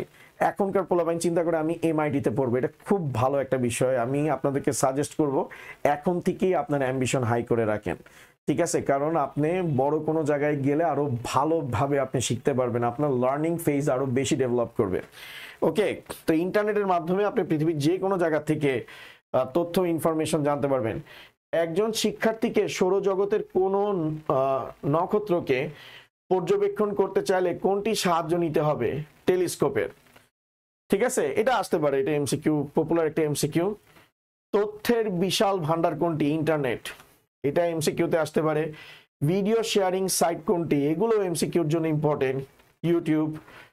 তারপর হচ্ছে এই যে এমআইটির কথা বলছি, কোন দেশের বিশ্ববিদ্যালয়, এটা ড্রিম, এটা আমারও ড্রিম, ইনশাল্লাহ যদি জীবনে কখনো সুযোগ রাখে যে পিএইচডি করার জন্য ইনশাল্লাহ যাওয়ার চিন্তা ভাবনা আছে। ঠিক আছে, বা মাস্টার্স এগুলো করার জন্য, বিশেষ করে পিএইচডি করার জন্যই। তারপর বাংলা ভাষায় পরিবেশ বিজ্ঞানের উপর কোর্স করতে সেতুকে কোন ওয়েবসাইটটি ব্যবহার করতে হবে, হালকেনস্টাইন। ঠিক আছে, যাই হোক আমি এমনি মজা করছি, এটা তো বই থেকে নেওয়া হয়েছে www.শিক্ষক.com। অর্থাৎ এখন আপনি এই যে যেমন আইসিডি কোর্সটা অনলাইনে করতেছেন, ওকে। তারপর দেখেন স্যার, ইন্টারনেট থেকে তথ্য বের করার জন্য কি প্রয়োজন, সার্চ ইঞ্জিন, গুগল একটা সার্চ ইঞ্জিন। ঠিক আছে, গুগল একটা সার্চ ইঞ্জিন। তারপর মুদ্রিত বইয়ের ডিজিটাল সংস্করণ কোনটি, সেটা হচ্ছে স্যার ইবুক, ওই যে আমরা পড়ছিলাম ইবুকের কথা। ঠিক আছে, এটা কিন্তু ইম্পর্টেন্ট, ইন্টারনেট থেকে তথ্য। তারপরে হচ্ছে ইন্টারনেটের সবচেয়ে বড় মুক্ত বিশ্বকোষ কোনটি, উইকিপিডিয়া, এগুলো আমরা আগেই দেখছি। উইকিপিডিয়া কত ধরনের ভাষায় চালু রয়েছে, এটা ইম্পর্টেন্ট, 200-র বেশি ভাষায়, 200-র বেশি ভাষায়, 200+। ইংরেজি ভাষার উইকিপিডিয়াতে কত লক্ষের বেশি নিবন্ধন আছে, 30 লক্ষ, এটা কিন্তু 40 লক্ষ স্যার, এটা ইম্পর্টেন্ট স্যার, এটা ইম্পর্টেন্ট। ওকে, এবার একটু এখানে আসি, হ্যাঁ হ্যাঁ কই গেল, বর্তমানে বিশ্বের সবচেয়ে জনপ্রিয় শিক্ষা সাইট কোনটি? খান একাডেমি। ঠিক আছে, তারা হচ্ছে ফ্রিতে শিক্ষার্থীদেরকে হচ্ছে এডুকেশন প্রোভাইড করে এবং তাদের এই শিক্ষা প্রতিষ্ঠানটা পুরো রান করে ডোনেশনে। এবং গেস হোয়াট, তাদের সবচেয়ে বড় ডোনেটর কে? কারা সবচেয়ে বেশি বড় ডোনেট করে? Mr and Mrs Gates, Google, ঠিক আছে, মার্ক জাকারবার্গ, তারা হচ্ছে তাকে ডোনেট করে। ওকে, তারা হচ্ছে ফ্রি অফ কস্টে মানুষের কাছে হচ্ছে শিক্ষা, ম্যাথমেটিক্স, সায়েন্স, যেই সাবজেক্টগুলো বাচ্চারা স্ট্রাগলিং করে সেই বিষয়গুলো শেখায় স্যার। খান একাডেমির প্রতিষ্ঠাতা কোন দেশের বংশোদ্ভূত? বাংলাদেশের। সাল খান মানে সালমান খান, ঠিক আছে, যাই হোক সে বলে সাল খান, এভাবে বলে, হয়তো আমার প্রনাউন্সিয়েশনে ভুল হয়েছে। ইংরেজি ভাষা শেখার জন্য ইন্টারনেটে অসংখ্য সাইট থাকলেও বাংলাদেশের বিবিসি জানালা সবচেয়ে বেশি জনপ্রিয়তা লাভ করেছে, এর কারণ কি? এই সাইডে বিবিসি জানালা কিন্তু খুব ভালো একটা টুল আপনার ইংলিশ শেখার জন্য, এবং এটা সম্পূর্ণভাবে বাংলাদেশের মানুষের সাইকোলজির উপর চিন্তা করে মূলত এই কি বলে যে এই সাইটটা তৈরি করা হয়েছে, সেজন্য বাংলাদেশের মানুষ এটাকে কি করছে, অ্যাডপ্ট করছে। ওকে, তারপরে আসেন এনসিটিভি। এনসিটিভির ওয়েবসাইট থেকে ছাত্রছাত্রীরা যে ধরনের বই ডাউনলোড করতে পারে, পাঠ্যপুস্তক, তারপরে হচ্ছে শুধু পাঠ্যপুস্তক, সহায়ক বই, তারপর গল্পের বই তো ভুলেও না। আচ্ছা, যাই হোক, বাংলাদেশের নাইমা আমেরিকার একটা নামকরা বিশ্ববিদ্যালয় থেকে একটি বিশেষ কোর্স করার জন্য অনলাইনে রেজিস্ট্রেশন করেছে। এখন সে অনলাইনে পুরো কোর্সটি নিতে পারবে, অনলাইনে হোমওয়ার্ক জমা দিতে পারবে, অনলাইনে পরীক্ষা দিতে পারবে বই খুইলা। আমরা অনলাইনে পরীক্ষা কেমনে দিই, এক পাশে বই রেখা তারপরে আমরা পরীক্ষা দিই। আচ্ছা, যাই হোক, আমি এমনি মজা করে বলছি, বাট ইটস ট্রু। ওকে, আপনারা কিন্তু এরকম করবেন না, এরকম করবেন না, ঠিক আছে, এরকম করাটা ঠিক না। তারপর হচ্ছে অনলাইন কম্পিউটার প্রোগ্রামিং বিষয়ের সমস্যা সমাধানের জন্য রয়েছে।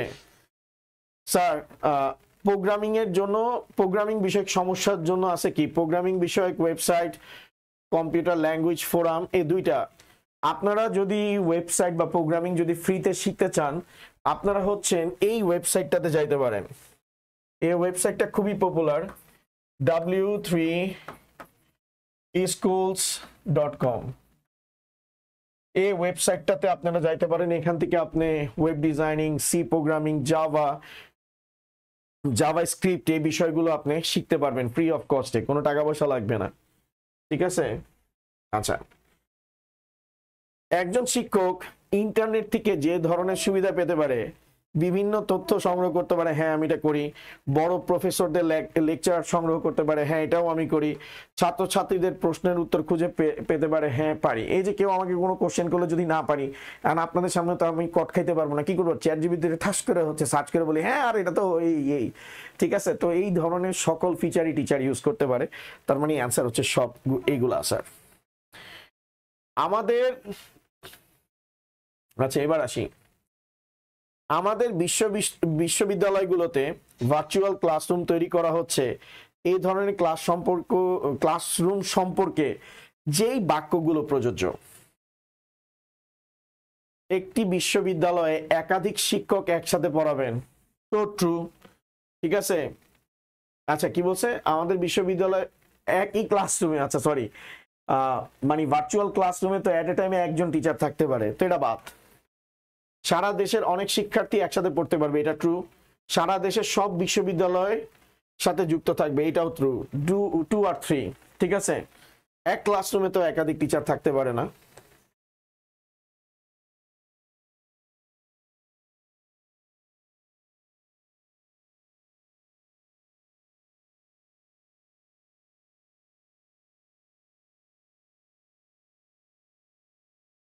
তারপরে হচ্ছে ইন্টারনেটে তথ্য রয়েছে।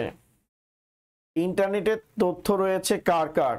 শিক্ষা ব্যবস্থা সম্পর্কে, শিক্ষার ধরন সম্পর্কে, শিক্ষাক্রমের বিভিন্ন বিষয়ে। 1, 2, 3 www.coursera.org সাইটটি সনকে কোন সুনির্দিষ্ট কোর্স করার যেসব ক্ষেত্রে সাহায্য করতে পারে? কোর্স নিবন্ধন করতে, অর্থাৎ coursera.org কোর্স কিনতে, মানে কোর্স তো কিনতে না, রেজিস্ট্রেশন করতে, মানে নিবন্ধন, ক্লাস করতে, পরীক্ষা দিতে, সব ধরনের ফ্যাসিলিটিস দিবে। তারপর www.শিক্ষক.com ওয়েবসাইটটি যেসব বিষয়ে কোর্স করার সুযোগ আছে, ইংরেজি, তারপরে হচ্ছে সরি আমি তো এটা জানি না, এটাতে শিক্ষক.com-এ পরিবেশ বিজ্ঞান এবং কম্পিউটার সায়েন্স, ওকে, আপনাদের বইতে দেওয়া আছে পরিবেশ বিজ্ঞান আর কম্পিউটার কৌশল, এগুলোর ব্যাপারে দেওয়া আছে, ওকে। তারপর হচ্ছে bbcjanla.com সাইটটি ইংরেজি ভাষা শিক্ষার মাধ্যম হিসেবে আমাদের দেশে জনপ্রিয়। এর কারণ কি? সহজ উদাহরণের কারণে, সহজ ব্যাখ্যার কারণে, 2 আর 3।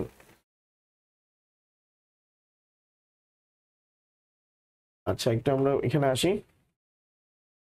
www.matholympiad.org BD ফোরাম ওয়েবসাইটটি ছাত্রছাত্রীদের জন্য গণিত বিষয়ক প্রশ্নপত্রের ব্যবস্থা রয়েছে, গণিত বিষয়ক আলোচনার ব্যবস্থা রয়েছে, গণিত বিষয়ক প্রতিযোগিতার ব্যবস্থা রয়েছে। ঘটনা সত্য, ট্রু, তার মানে এটা সবগুলো হবে। তারপরে হচ্ছে নিচের অনুচ্ছেদটি পড়ে 28 মানে একটা প্যাসেজ দেওয়া আছে। কিরণ, আরে আমার ফ্রেন্ডের নাম, অ্যাস্ট্রোফিজিক্সের উপর, বাট ও হচ্ছে কম্পিউটার সায়েন্সের প্রফেসর, সাসকাটুন ইউনিভার্সিটি, কানাডায়।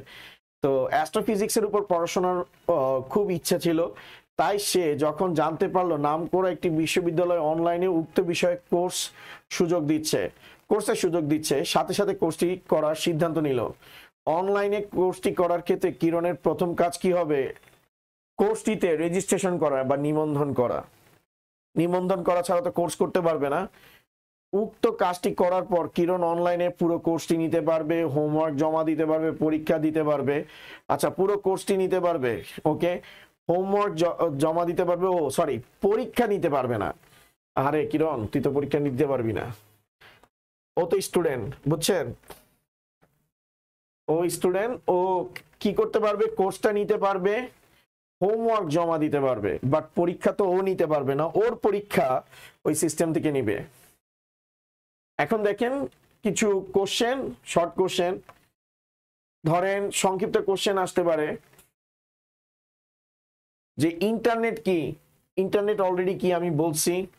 তারপর শিক্ষাক্ষেত্রে ইন্টারনেটের ব্যবহারের সুবিধা, এগুলো আপনারা লিখতে পারবেন, মনের মাধুরী বিষয়ে আপনারা লিখতে পারবেন, যে পরীক্ষা দেওয়া যায়, কনফিউশন ক্লিয়ার করা যায়, এই যে এখন যে ক্লাস করতেছেন, তারপরে হচ্ছে ডিটেলসে কোনো বিষয় জানা যায়, তারপরে হচ্ছে ডাউট সলভ করা যায়, এক্সেট্রা এক্সেট্রা।